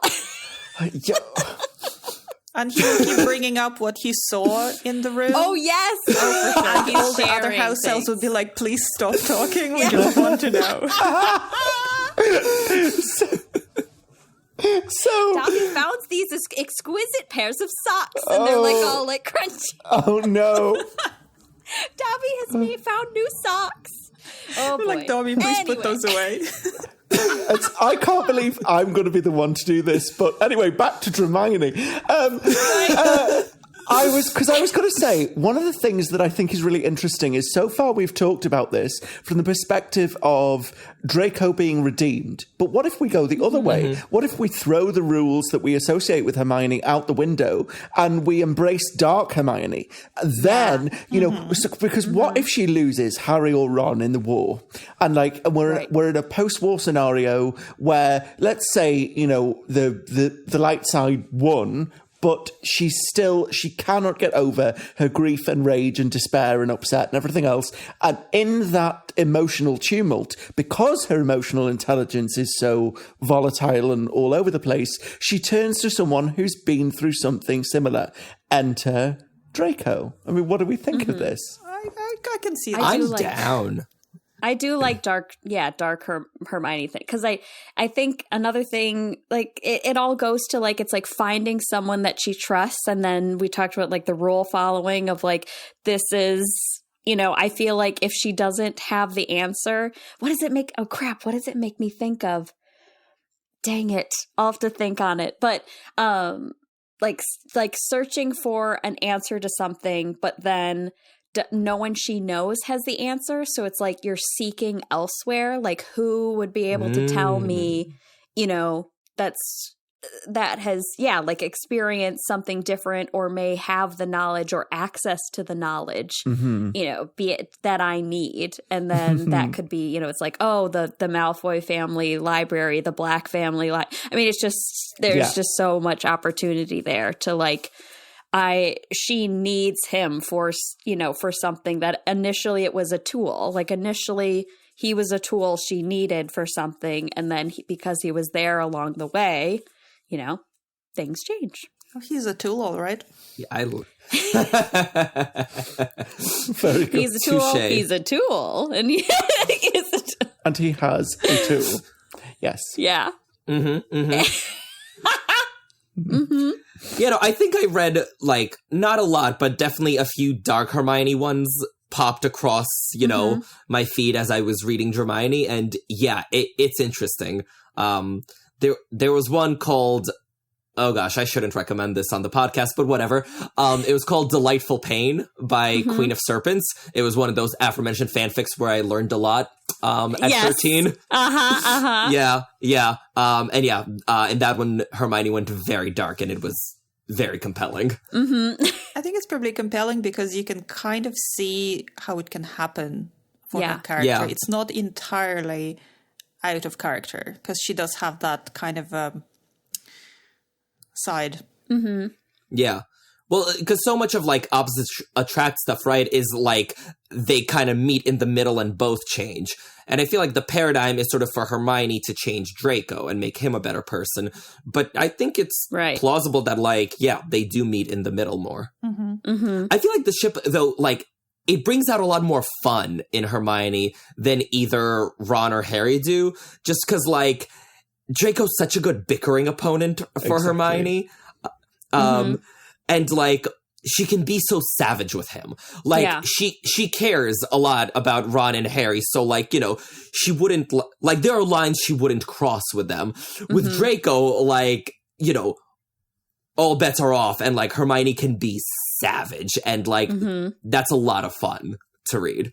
Yeah, also, striving to be better is a lot more energy intensive than not. So in some ways it'd probably be a lot easier for her to, if she was, you know, willing to kind of go into the bad Hermione spiral to you know, interact with Draco on those kind of terms. Yeah. We should mention that Hermione is the one ship that J.K. Rowling had to actively disprove while the books were coming out. Yeah. Because it was very, very popular and people were misreading a bunch of quotes. Like, we've talked a lot about how you can, like, take any quotes in a series and, like, you know, put them in a ship or bent. And so Goblet of Fire gave a lot of material for this. There are several scenes. There's the one in the Quidditch World Cup where Draco's like, hey, so you know they're after mudbloods. Like, say, a mudblood like you, so you better run. And everyone's like, that's just because he cares. And it's like, no, it's because he's being awful. Absolutely not. That is the most preposterous thing I think I've ever heard.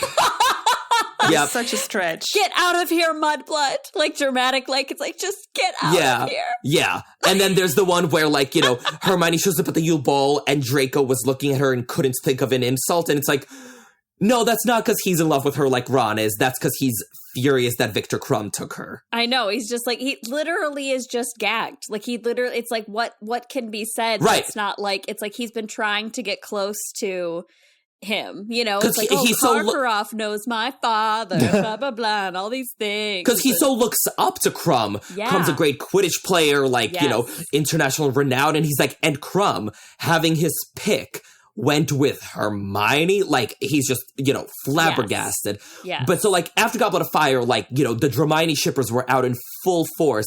And so J.K. Rowling had to actually shut that down.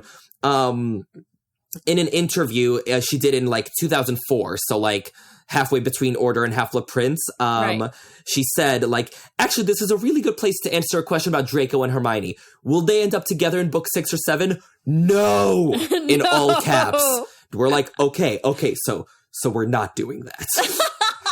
Do you think it's just people were kind of thinking of more Tom Felton rather than actual Draco on the page? So, this is a whole spiel that I'm writing a lot about right now. It's a complicated question because Jo Rowling seems to think that anyone who likes Draco is just liking Tom Felton because she wrote him to be so repugnant. Yeah. And I think she finds him to be so repugnant. So she's like, you know, like, if people knew the Draco I have in my head, like, no one could ever possibly think well of him, ergo it must be Tom Felton.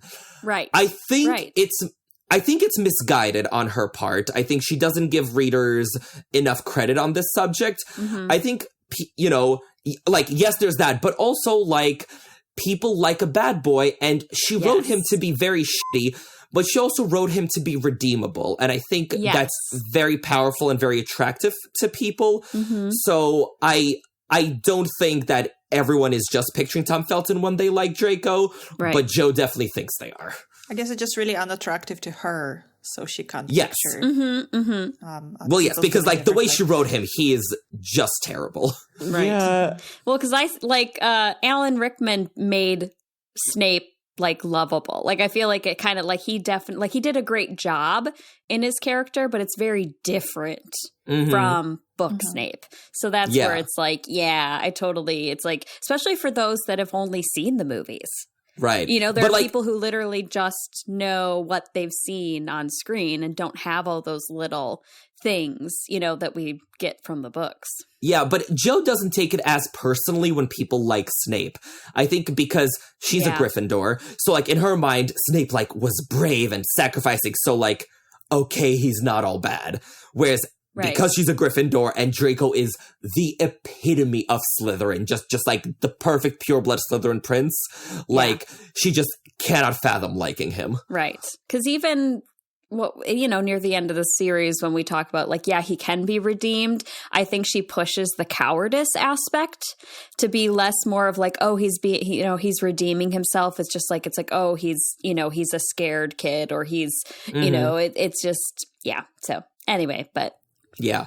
But I think it opens up an interesting question about how much authority an author has over the work and what levels of interpretations are valid. And I think this is another reason I love fan fiction, because it really lets you play with the characters in an arena that is like you're starting from square one. You don't necessarily know who Hermione is going to be when you read a fan fiction. You don't know who Draco is going to be. So that's why Hermione could work in that context. And I think if one of the reasons I stopped being such a text purist, and there were a few, but one of the reasons I stopped was because I realized that I didn't like pigeonholing the characters into these really rigid definitions of, oh, well, the author's decreed this is how it is, so this is the only acceptable future for them. And I think particularly, you know, when you start to want to play around with, well, if we take this morally good character in a traditional setting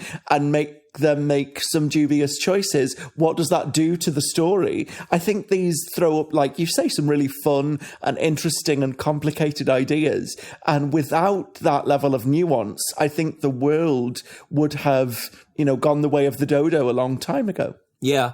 I guess for me, the key is splitting like between canon and fanon. I was like, yes, I can agree that in canon, Hermione is like, you know, no good, very bad, like not happening, doesn't work. But also like multiverses are all the rage, you know, like, you know, let's, you know, just the way we see like, you know, a TV adaptation of a story or, you know, another comic series or what have you. I was like, yeah, like we can do that with Harry Potter or with anything else. Yeah. And I was like, you know, like leaving canon as it is, as canon, like, you know, not touching it. Like, what about fanon? And like, I think for me, that's where the fan fiction is so much fun. But shall we get back to a more canon ship? Like, say, the good ship Victory. So I love it. I love it so much. Victor, Hermione. This is the one that I actually ship in the canon, and it's also the ship that brought me to your guys' podcast, because my friend Bess Carnan is a huge Victory shipper, and we were talking about it, and she's like, yeah, I'm guesting on this podcast, and, you know, the rest is history. But, like, I love Victor Hermione so much, and sort of, once I was not down with Ron anymore, and I was like, all right, so who do we want Hermione to end up with, like, canonically, if, like, Hermione is Hermione? And I was like, well, not Harry, obviously. And, like, if it's canon, not Draco. So I was like, honestly, like, Hermione Victor, like, let's go. I love the idea of her post-war doing international stuff. You know, like, I can't see her staying just... You know, I like it plays to her knowledge of like either her becoming some sort of Bulgarian ambassador, or like I love the idea of them just running into each other, like just like completely by chance of being, you know, it could be like in Paris, it could be anywhere. Like it's just that in Australia when she goes to see her parents, like it's just the opportunities of that kind of like that once again meet cute of like I coming back to like something you had when you were younger and then finding each other again is like really romantic. So I love that for them, like to come together after everything. Yeah. And like, I know there's some like, you know, looks askance at the age gap. So just like in terms of canon, I know he was 18 and she was 15, but like, I mean, let's be honest, a very mature 15. So like, she spent her third year time traveling. Like, so yeah. So like, it's slightly less than ideal, but like, it's fine. Like 18, 15 is fine. Yeah. Growing up, I knew so many freshmen and senior couples. I mean, it's just like, yeah. I mean, you see it on paper and you're like, ew, but then I'm just like, yeah, it really comes down to, you can have really immature, 18-year-olds and really mature 15-year-olds. And it's just, yeah. Yeah. So I looked it up, and the age of consent in Scotland is 16. Not that Wizarding World necessarily has to follow the, rules. Yeah, but I mean, dating doesn't have to include exactly. that. No, we you know what I mean? And that's kind of my point, because I can imagine Crumb being a real gentleman about this whole thing. And I mean, partly because I think he would be, and partly because, he's shy, and he is I'm sure he is also aware how old Hermione is. But so I don't think we necessarily have to assume just because they were going out they were having sex. Right. So in my head they aren't. Exactly. Yeah. I'm of two minds on it, because like on the one hand, like I don't love the idea of her at 15 like having sex with, an older guy. On the other hand, like I want better for her as a first time than Ron Weasley. Right. I read that in your notes and I laughed out loud. Yeah, it did also make me laugh out loud. Oh my gosh, that's so perfect. I love that. Maybe Ron picks up some tips in that book about charming witches. Right. Apparently it's not all Wandwork. Yes, it's not all Wandwork. There's none of So let's give Ron the benefit of the doubt. Ooh, I'd forgotten about that line, actually.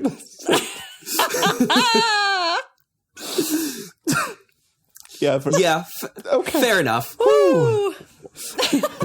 Yeah. Well, and so Victor and Hermione, they were together for give or take like 6-7 months. So like, at that point in a relationship, like, you could be doing it, but also, like, you could want to wait longer than that. So. Right, absolutely. Yeah, like, it could be a, like, understanding, like, it wouldn't be for 4 years, or, like, we would, I mean, it's just, there's the different types of, people and things. Like, Hermione could come from a very conservative household, and it's just, like, and I love, like I've said, that he would be very respectful. I think he's written kind of like awkward. I don't think my dude has much game. I think it took a lot for him to like obviously invite Hermione to the ball. Like, so. And I think she finds it endearing, actually. Yeah. Definitely. Because I think if he came on too strong, all confident, older guy, I think that might have scared her potentially. Right. Yeah. And that's what I don't like about the casting for him in the movies. They literally like portray him as this super confident, attractive, person. Yeah. And I'm like, in the movies, I'm like, no, he's so awkward. Like, he's very awkward. I really don't like his portrayal in Deathly Hallows.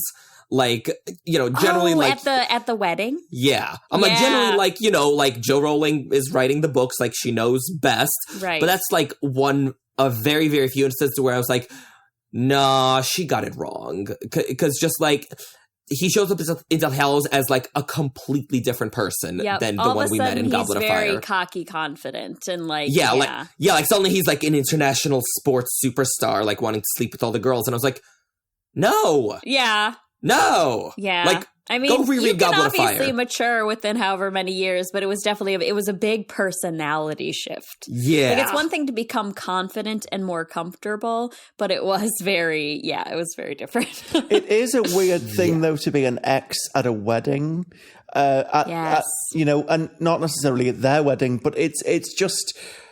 you're aware people have moved on. If you've been away from the space for a while and then you come back into that and with those people, then it gets very, or it can be very awkward. It doesn't necessarily have to be. But then there's a certain degree of, I read that character shift as overcompensation for the awkwardness of being at the wedding. You know, it was very, I see it. Oh, sorry. Go ahead. Oh, I was just agreeing with you that it could definitely be read that way. And I think also he would be awkward about the wedding, like you said, but he would no longer be awkward with Hermione because they had that pen pal relationship. At the very least, we don't know whether she ever actually did go and visit him in Bulgaria. I know he invited her. So. Yeah, no, I think I quite like your reading of that, Nathan. I haven't thought of that before. Yeah. It's just that thing of like social events throwing up weird obstacles for people in a way that they're relatable to us as humans as well. And it's this thing of like these characters are fantastical characters in a magical setting for whom, these really fantastical things are happening, but they also are underpinned by things like very real things that we have to contend with, like weddings and deaths, and it's this that makes the characters relatable. And so I think that in putting them in situations of conflict or tension or awkwardness, we almost want to root for them more. I mean, I know when I'm pushing for a ship now, I like the ones that don't bore me. And usually the ones I'm excited by are the ones that are a little bit unconventional, a little bit, they're even a little bit awkward, like they would be in this case, because there's so much potential, like you said earlier, for the fun of that. And I really, fun is a big driver for me when I come back to this world, because they've all been through a lot, right? They've been through at least one Wizarding War, depending on what character you look at, and that takes its toll on people. So do I want Hermione and Victor to get together? Yes, absolutely. And I think, back to your point about how, Victor was compensating, I think Victor, as someone who's a little older and a little worldlier, absolutely, picked up on the vibes between Hermione and Ron. He kind of missed the mark with Harry and Hermione, but, blame Rita Skeeter on that one. But I feel like, he sees what's going on with Ron and Hermione, and, at the end of Goblet of Fire, when he has the, can I have a word in private before he leaves, I'm guessing that was him, talking it out with Hermione and being listen, you're clearly in love with, the ginger schmuck over there. So, we can still be besties and you should still visit me in Bulgaria, but, please recognize. And then, once they were pen pals, he was like, you got this, girl. He'll realize you're beautiful in the end. I think... Oh, my goodness. I think he's going, full cheerleader. And then, of course, if it's a proper rom-com, while he's writing her with love advice about Ron, she realizes that she's fallen in love with Victor and forgets about Ron, and they live happily ever after. I want to read a fan fiction that's just in the letter form, letters between Hermione and Yes, Victor. epistolary fanfic. That's what I want to read. Oh, Please. I love that. Do you want to know what the fancy word for this is? There's a fancy word for it. Epistolary? Yes. Yep. Epistolary fiction. I love that word. Yeah, it is a nice word. Oh, it just because it sounds like it's being shot at you, and because letter writing is so witty that I'm just yes, that is exactly how it hits me. So yeah, I would like to read that too. Mm-hmm. So in the essay we mentioned, The Battle of Hermione's Heart by Sigonku, they actually lay out a convincing case of Hermione still trying to decide between Victor and Ron after Goblet of Fire. Mm-hmm. For example, they talk about the scene where the trio is talking about Cho and Harry while Hermione is writing the letter to Victor, and how that's actually setting up a comparison between Ron and Victor. Ron is being such a teenage boy. And he's like, you know, like, God, why isn't she happier if you're kissing her? Like, and he's laughing and hooting and everything. And, whereas, like, there's the mature Victor that she is writing to, Yes, you know, exactly. full of grown-up advice. And so, like, in this comparison, Ron does not come off well. Yeah. Like, I can actually, I want to read a paragraph from the essay where they say, I think this reveals that Hermione also has feelings for two boys and is comparing Ron and Victor in her mind. Hermione isn't pleased with Ron's immature reaction to the news that Harry and Cho kissed. Quote, Hermione gave Ron a deep look of disgust and returned to her letter, which indicates she's dismissing Ron in favor of Victor. As the conversation continues, Hermione's frustration with Ron comes out in a very nasty insult. Ron, said Hermione in a dignified voice, dipping the point of her quill into her ink pot, you are the most insensitive wart I have ever had the misfortune to meet. The reference to the quill and ink again is a reference to Victor. Hermione must be thinking, why can't Ron be more mature and sensitive like Victor? There's no way that Hermione can't be thinking something about Victor at that exact moment. End quote. And I love this reading of the scene so much because it really sort of drives home that, like, on paper, like, Victor is completely the right choice. Mm-hmm. Like, you know, we discussed, like, couples that make sense, and, like, Hermione and Victor make so much sense. But, like, I guess the heart wants what it wants. Right. Even if what it wants is wrong. Mm-hmm. Wrong. I also like the last sentence in that essay where he says, he was Hermione's bird in the hand while Ron was still beating around the bush. Yes. Yep. Which is true. Snaps for that line. You oppug know it. Yeah. And then another theory in that I really liked in this essay is that Hermione spent the Christmas of her 6th year with Victor after the whole, like, Ron and Lavender debacle. Because, like, you know, Harry goes off to the Burrow and, like, Rufus Scrimgeour shows up. It's a whole thing. Whereas, like, you know, Hermione allegedly goes off to her parents, and then Harry's like, how was your Christmas? She's like, oh, you know, it was quiet. How was it at Wand's? Just, like, quickly changing the subject. Right. It's like, I love the idea that, like, she's so fed up with Ron and Lavender. She's like, you know what? Fine. I'm going to go visit this international Quidditch heartthrob who invited me to Bulgaria. Yeah. Yeah. No, I totally believe that. So do you think she lied to her parents about where she was going for Christmas? Because I can't Probably. imagine they'd be okay with that. Probably. Yeah. Like, wow, that's actually, yeah, because she could literally be saying that she was going to the Weasleys. right, like, they have no breaking the idea. rules. Yeah, but also canonically, we know that she doesn't spend a lot of time with her parents anyway. So it it wouldn't strain credulity for her to be just like, yeah, I'm going to the Weasleys and sneakily Or staying at Hogwarts. Yeah. Yeah, and then she and Victor have their romantic Christmas. Yeah. I think what I'm realizing is that I always ship Hermione at Christmas. Like, Hermione needs her Hallmark Christmas rom-com. Yeah. Oh, whether I it's with love that Harry, for whether her. it's with Yes. Victor, like, it needs to happen. Because Hermione's Christmases are always horrible. Like, I wrote an entire essay in Muggle on just how much Christmas always sucks for Hermione. So I was like, I need this for her. I need her to, like, you know, make her peace with the holiday and find love. Mm-hmm. I love that. Yeah. That's a Hallmark movie that I would watch. Oh, 100%. We have so many ideas for additional content in this episode. I love this. I hope somebody's listening and they're going to do some of it. I know. All we could do is, bag.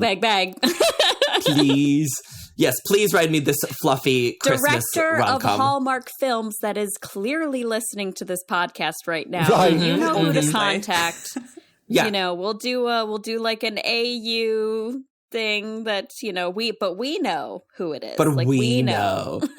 Or we can do an aged up thing that could star Emma Watson. Oh, let's not. Let's get someone who can act. Oh, jeez. Okay. Interesting. Like, potentially hot take. I don't know. I think that depends on context. But also, can anyone really act in Christmas rom-coms? Yes, right. Exactly. They're all pretty Some are corny. better than others. I mean, they're not all made equal. Yep. It depends from where. Yeah. So, But, okay, so moving on from the good ship Victory. yes.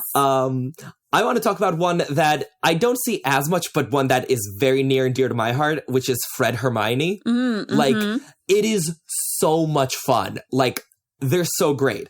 It's a lot like Dramini, except, like, he's not a terrible person. I know. Like, I read that and I'm like, okay, I'm waiting to actually, like, figure out this comparison. Well, Fred is just smarter, more confident, better looking Ron. So, Yeah. I mean, we can see how that leap might happen for Hermione. Yeah. Well, it's because, like, they would bicker so much. Like, they would drive each other crazy. So, like, you know, it's not so much the redemption arc in Dramini, it's more the, like, their head boy and head girl, like, bickering at Hogwarts. And, like, in that regard, like, Fred Hermione, I think it's similar vibes because they're so very different. And because I think Hermione isn't as close to them, she could also get a lot sassier with them. Yeah. There's a lot of potential for the use of trick wands. That Now that isn't all wand work, it's trick wand work. The question is, what is the trick wand turning into? Yes. That's what I want to know. There's like a series, you know? There's and then there's the back room. Yes. You know? Like it's like oh, they have the love potions like shut and all it the off. hair It's like potions and things, experimental. and then you just go a little bit further and you get into a whole different sort of, you know. Yeah. Just don't mix them up. No.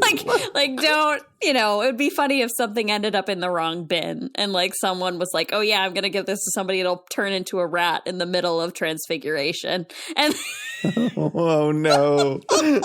Well, they're not as fussed because one of the trick wands that Fred and George leave lying around the house does turn into a pair of briefs. that's right. That is so. yeah. so that could be is helpful, true. actually. Yeah. Oh. And he's a little bit older, which might help with the whole maturity level. And she is like really like gosh, what's the word? Impressed by their magic. Like, you know, the twins' magic. So I think that that's, you know, a big part of that too. It kind of stems from my thoughts of like it like in like intelligence. Even though they goof off and do all these other things, you can tell that they are really smart and very like creative, and to be able to create spells, you know, and magical items that never existed before is absolutely amazing. Yeah. And I think I'm talking myself into really liking this ship, actually, because there's this whole slight bad boy vibe, but not as bad as, say, you know, Draco. Right. Because their bad boy vibe is more kind of against authority when it's bad. So this whole Umbridge situation and, you know, their swamp, which is also cool magic, as well as, you know, trying to kind of fight against, you know, oppression at Hogwarts. I'd say that the kind of intelligence aspect, the bravery aspect, and, you know, a bit of breaking of the rules, but never quite too far for it to be really, really bad. I think Hermione could be really into that, actually. Yeah.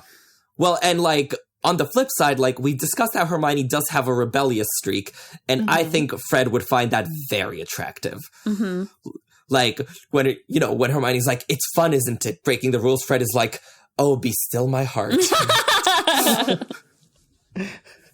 And there's a lot there to play with, because whenever she becomes a prefect and they're perfecting their testers, and she's having the whole fight with them about, you can't advertise for testers on the Gryffindor common room notice board, and you can't test these things on first years. Whenever there's the whole canary creams thing, there's this whole thing of like, you can see the strain in Hermione to try and like maintain the party line almost. And then when she realizes she can't punish either Fred or George because she's a prefect, but they're technically her senior, then she goes, well, maybe I can't do anything, but I can write to your mother. That's her like trump card.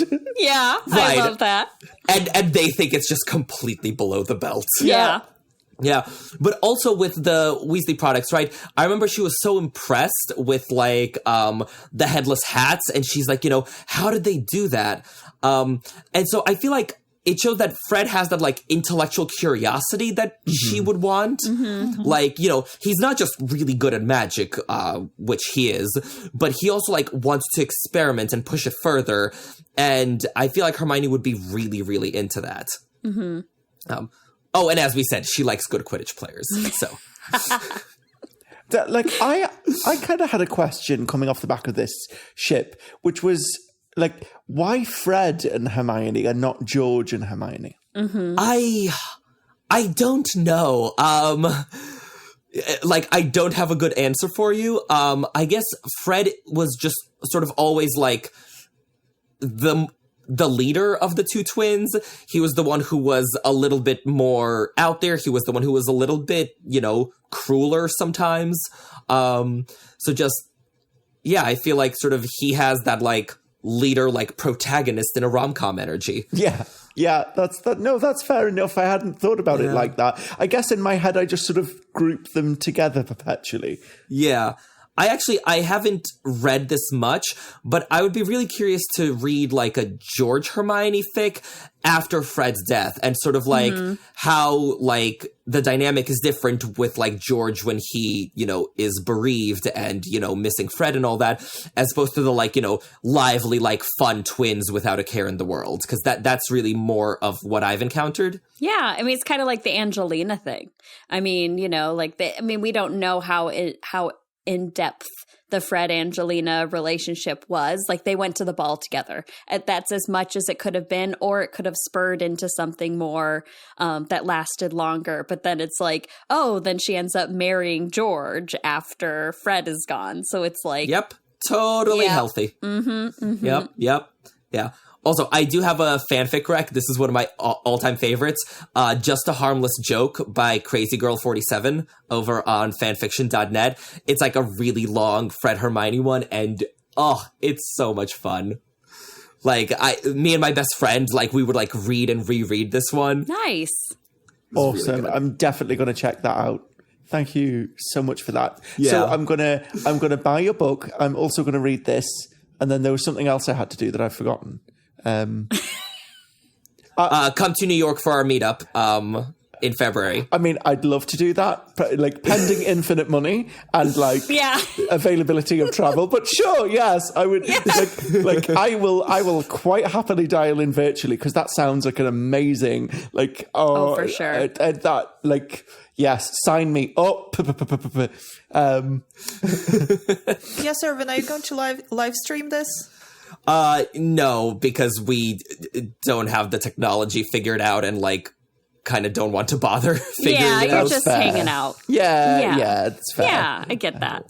Yeah, that said, maybe this will be bonus Patreon content. I'm going to take diligent notes at the meetup, and then we can have a discussion all about polyjuice sex.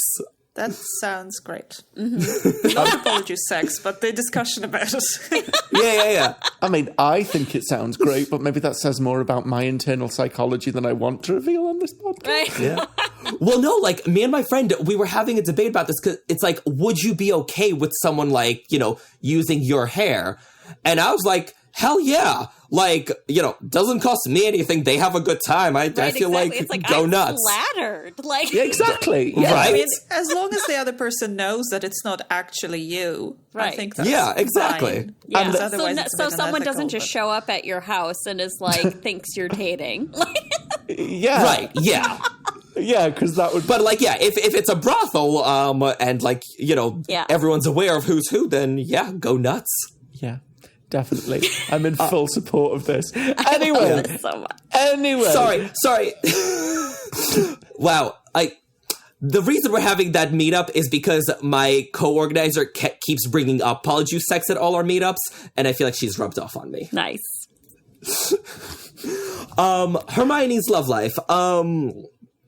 Do you want to do sort of rapid fire other pairings Sure. that we've envisioned for Hermione? Yeah. Or that we've seen? So I remember reading a decent chunk of Hermione with Teenage Lupin, where she, like, you know, travels back in time and all of that. And, like, honestly, didn't hate it. Like, I could see it.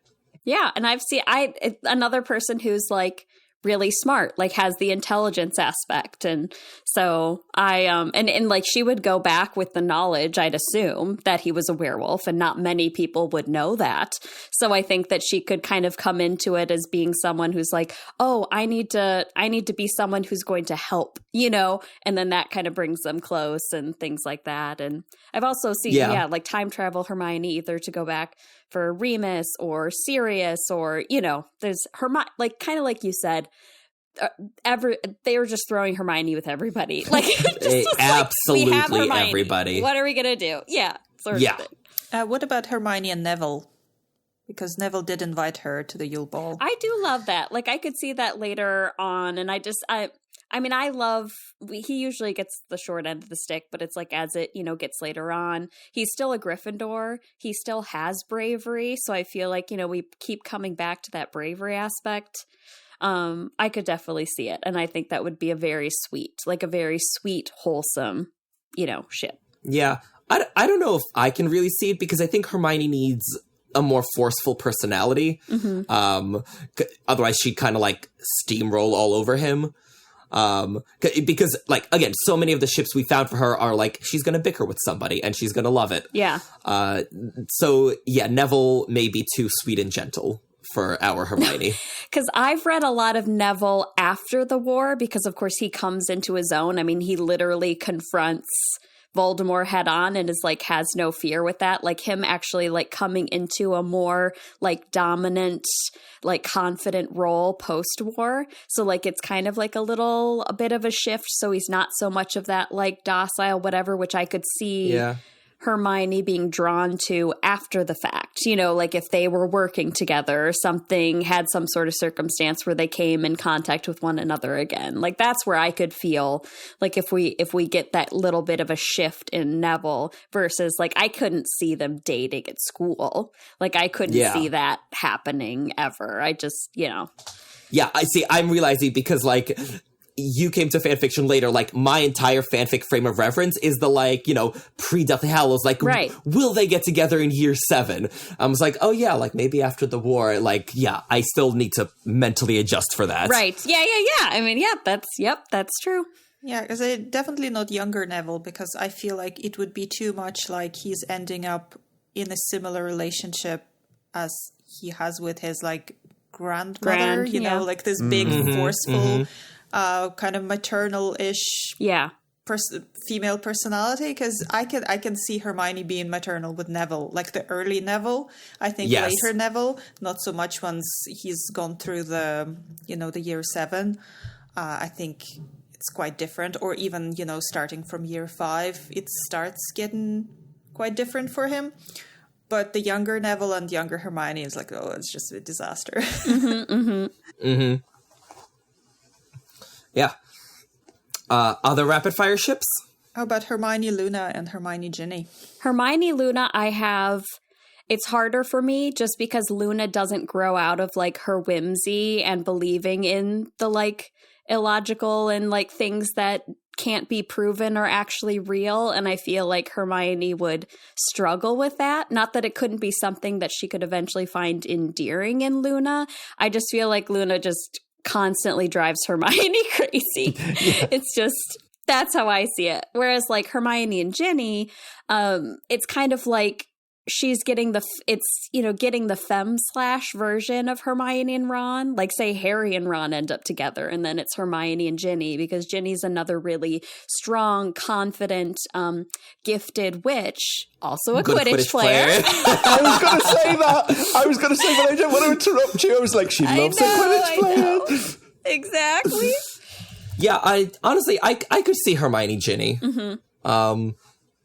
Yeah, Hermione Luna is hard. I do really like fanfics where, like, they, like, you know, become friends. Yeah. Like, you know, they, like, go hunting for Crumplehorn Snorkax together or something. But yeah, the romance is harder for me to envision. I like them in activism together. Like, I like the idea of them getting, and like activism, like finding that common ground. Like, oh, she's technically advocating for this random named, like she's like Crumplehorn Snorkack, but it's actually the horn of, whatever other thing. It's like, okay, she's technically advocating for this thing that I'm advocating for. She's just naming it different. You know what I mean? Like, it's just, so, yeah. Yeah, so they could balance each other out a little bit because weirdly, I think Luna has a bit more emotional intelligence than Hermione does. Yes. Because, I mean, she does come across as very, dreamy, tra-la-la, but like... She's very empathy to Yeah. me. Like, Yes. I feel like she does listen. Yeah. She might socially be awkward, but I feel like she can read, like she can still sense and read people. That's why, like, she's, she has relationships with magical creatures, like even with the Thestrals and things like that. Like, I think that she can feel and see things beyond what other people do. Yeah, and I think Hermione can use some of that sometimes. So maybe that's how they come together in some way. That could be interesting, I guess. Yeah. And then when I called for other ships, Megs, you went to town. I went to town. Yeah. So, okay. So here's... As our experts. Yeah, we're going to go. So here's my super rapid fire. I mean, we're going like wild. So we did kind of cover earlier on the Golden Trio as a polycule. And like I said, it was like both. Yeah, both is good. Like it's just like, let's them all three together. I love that. When they're camping and again, they're all alone. Exactly. Isolated from the world. Like, what? Is Harry just going to like sit outside the tent for half an hour? No. Like, who cares if, one of them's more into voyeurism? Like, you don't know. Like, it's just whatever. It's fine. And then, of course, Hermione, Ron, Victor can definitely argue that Ron's jealousy could stem from he's jealous of Hermione being with Krum. He's jealous of Krum from being with Hermione. So I could definitely see the three of them in some capacity. So I love that for them too. Same thing, Hermione. Ooh, pick me. Oh, yes, you, go. Could we sub Ron in for Draco? That was not... Hermione, Draco, Victor? No. That's harder for me. I mean, Draco hero worships Krum as much as Ron does. I know. I guess it would just be like finding that common ground between like how it would work with Hermione. Like, would she be the hinge, or like would Draco and Krum would Draco finally get the recognition by Krum that he's been, driving? Oh, we're calling it recognition now. Yeah. Is he only That's what it's called. Hermione so that he could get close to Krum? I was not expecting. I'm sorry. That was so perfect. Oh, well done. What an amazing interjection. Wow. No more needs to be said. It's just perfect. I love it. Thank you. You're very welcome. You're very welcome. Oh my gosh. So good. Then I like Hermione, Harry, Draco. So it's like you get the Dramini, you get the Harmony, you get the Drary. There's definitely a lot of I know a lot of Dramini fans and artists that also do the I don't know, Dramary. I don't know, Dharmony. I don't know what it is. I couldn't even tell you. But I love that too. So you're getting the best of both worlds of, for the Drary people and the Dramini people. I know this isn't everyone's flavor and we don't have to get into it specifically, but Snowmini is really popular. So that's one that's people really that are really into. And so for people who are interested in it, Snape Chat I was on a podcast episode that talked about it. So if you're like, how in the hell? We'll talk. We talk about it. So you can go see that. This is when is this being released? February 3rd. Okay. So Tumblr always does Feb/February. And then there's also like Harry Potter, the HP Sapphic server is doing a Fem/February like challenge thing. So I definitely wanted to give, shout outs to the Fem/ships because, they're not as popular. That's just kind of how it's always been until recently. There was a group of people who are like, we need more, and have been really working on expanding, the Wizarding World having Fem/ships. I like Pansmione. It's a fem / version kind of Dramione, because we got Pansy's kind of sort of redemption arc that I really like, because people will demonize her as someone who's like, oh, she wanted to give up Harry directly, like obviously giving the hero to the villain. People can argue she was trying to, it could be selfish, yes, but she was also being like one life versus hundreds of lives that obviously they're threatening to come and kill children. So it's like, give them Harry or we're risking the lives of a bunch of, kids sort of thing. Fleur-Miney is another popular one that to me kind of came out of nowhere. We had an episode with Danny. Danny's a really big Fleur-Miney fan. So that's another one kind of like probably a post-war if Fleur and Bill didn't work out or something like that. It's finding out that Fleur is less kind of like the self-centered, but also a very like loyal and talented individual, and them coming together for other reasons. Another like super dark, usually dark and toxic one, Bella-Miney. People love Hermione with the Black Sisters. Be that Bella, be that Sissa, be that Andromeda. Okay. I don't know. I think it's like, sorry, go ahead, Nathan. No, I'm so glad. I'm so glad you're asking this question, because we did an episode on Bella-Miney, and before we went into it, my reaction was exactly yours. I was like, no, ooh, why does it need to happen? And then, and by the end of the episode, I was shipping it. So hard. And so to anybody that doesn't understand this, or maybe wants to get a little bit more context, I would invite you to go listen to our Bella-Miney episode, because in my opinion, it's some of the best content we've ever produced as a podcast. So, and I'm so proud of it, because you can like my journey of disgust completely like morphs as we go. But yeah, Megs, give the listeners some more general context. Yeah. From what I understand, because as far as like with the Black Sisters, it's once again, people trying to make fem / happen, and Hermione is one of those one of the main characters. They want to ship them with everybody, so taking them, usually time travel, having her go back in time, and it's either Andromeda or Sissa or Bella. Yeah, so a lot of times it's her ending up in the past, and I'm a lot more okay with, because I really don't like adult child student professor things. Like, it's one of the reasons I'm so squicked out by Snape Hermione, among many others. Right. And to be fair, a lot of these are like, when they play with them, like it's post-war stuff. Like, it's like, I know it instantly you go into thinking them in the canon context, because that's what we know them as. So it's like by being able to suspend our disbelief to be like, oh, later on they're like older, and yes, like people can, I still don't like that. I was like, even if like, she's 30 and they're 55 and like everyone's consenting adults, I'm still like, I get it. Yeah, I get it.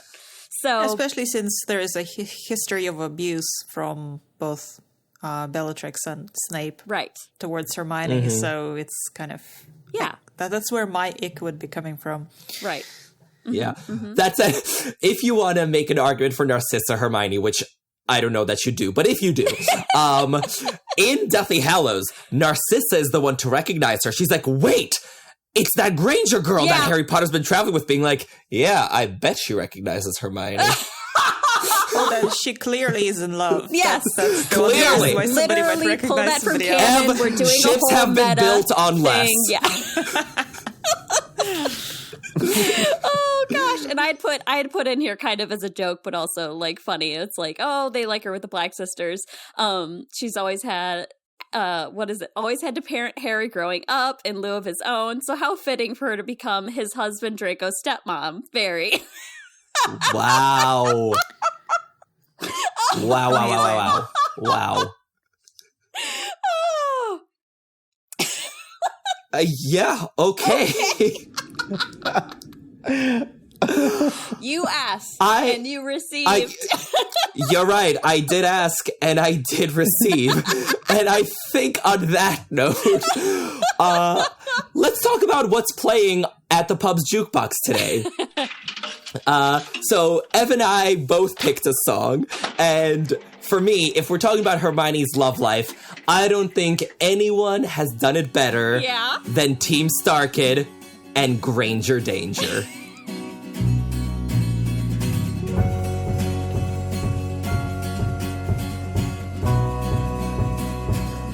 This could mean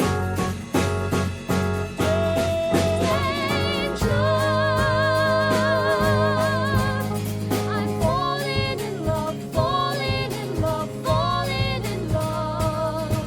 I think I'm falling in love, falling in love, falling in love with Hermione Granger. With Hermione Granger. With Hermione Granger. Danger. It is an excellent song. Oh, I love it. It's so good. Yo, I was at like a Broadway-ish like cabaret concert where like they get Broadway like performers to sing like various theater songs. And so it was like, you know, like high school songs of Broadway. So they sang stuff from like The Prom, from, you know, I mean, Heathers, like, you know, like Mean Girls, all of those. And then they started singing Granger Danger. And like in the context, it like took me like 10 seconds. I was like, wait a minute. I know this song. Why do I know this song? Yes, yeah, you're like, you don't feel like you're in the place that you would know it from, so you just have, you're like, yeah, oh my god. Right, and then when they're like, this could mean danger. Yeah. I mean, like, that song is the reason we have Team Starkid, honestly. Like, because that's the song that originally showed up on YouTube and went viral, and everyone's like, wait, what is this from? So good. So good. Yeah. And then, Ev, what did you pick out for us? Well, I picked a song that's called I Found a Loophole by the Whomping Willows, and it's actually about Whomping Willow being in love with Hermione. So I'm not really sure what to call this ship. I don't know, possibly Hermillo. Ew. No. Whatever we're calling it, it's not that. Okay, fine. The Whomping Granger. Yeah. And it's an excellent song, so I would really recommend it. And the whole album is very good. So it's so much fun to dance to at Wizard Rock concerts because you get into like, you know, into like sexy body rolls. Like, you can get familiar with my human body. Like, I mean, I literally just did a body roll. Like, I can't ever sing those words without one. Oh, I love that. It's so good. Hermione, this is killing me.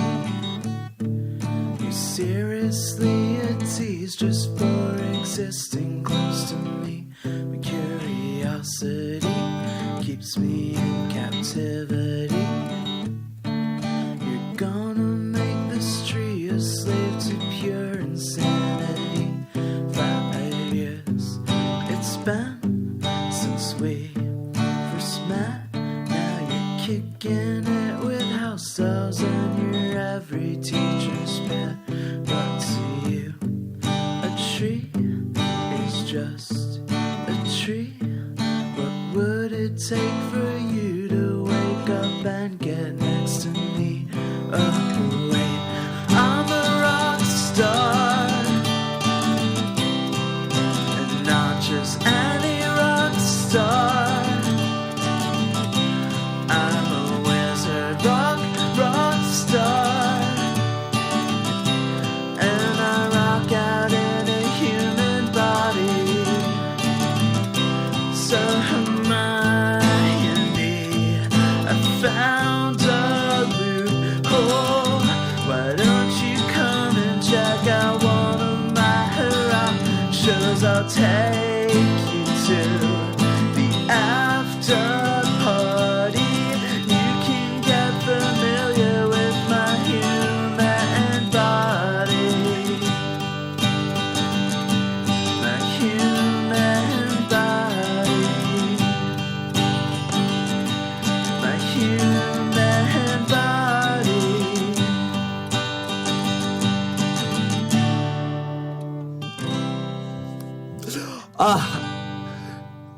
That was great. That was a thing that we made. Yes, Nathan, Megs, thanks so much for visiting the Three Broomsticks. It was so much fun, and I laughed so much, and I learned so much. And it was just More than you thought amazing. you would. Yeah. Well, if nothing else, it's an eye-opening and a mind-expanding experience. This is what we offer. Yeah. Indeed. Oh, very, very much so. And hopefully we will have all of the fanfics that got mentioned Yes. in the show notes. So I'm definitely going to listen to a lot of new things and read a lot of new things at the end of this. And if there's anything you want to mention, anything you want to plug, where we can find you, things like that. So yeah, for us, we're Magical Ship Pod is our Instagram and Twitter, X, whatever the heck it is. Those are where you can find us on there. On Tumblr, we're just Care of Magical Shippers, just the oneworld.tumblr.com. You can contact us directly at our email at careofmagicalshippers@gmail.com. I'm pretty much the one usually monitoring the socials and things like that. Always. You do all the things. I just Pretty turn much up and I'm like, sound oh, good. we got a cool thing, and I send a screenshot to Nathan, and then it's, that's how it goes and things like We that. do talk about it. I do see them, and Yeah. we have discussions. I'm just very bad at social media. I'm awful, and I feel I feel terribly guilty about it because Megs does so much work behind the scenes, and whenever we do like a podcast episode, it's just like, hi, I'm here to sound good again. And to be fair, I do the like sound edits, but you're the one doing all the legwork behind the scenes. So props to you, kudos to you. You make the pod happen. And then we do have just our website, careofmagicalshippers.com. And funny enough, in one of our episodes, we talk about somehowthisgetsmade.com. I did buy that domain. So that also retargets to our website. So I love that. So yeah, so all of our links you can find there. And we've been on kind of probably an extended hiatus of me having a bunch of like house renovation stuff, and Nathan's had his whole life things and whatnot. And we actually have a good backlog of things that we've recorded that just literally need to be edited to put out in the world. So I'll be getting on that soon, hopefully. So yeah. Yeah.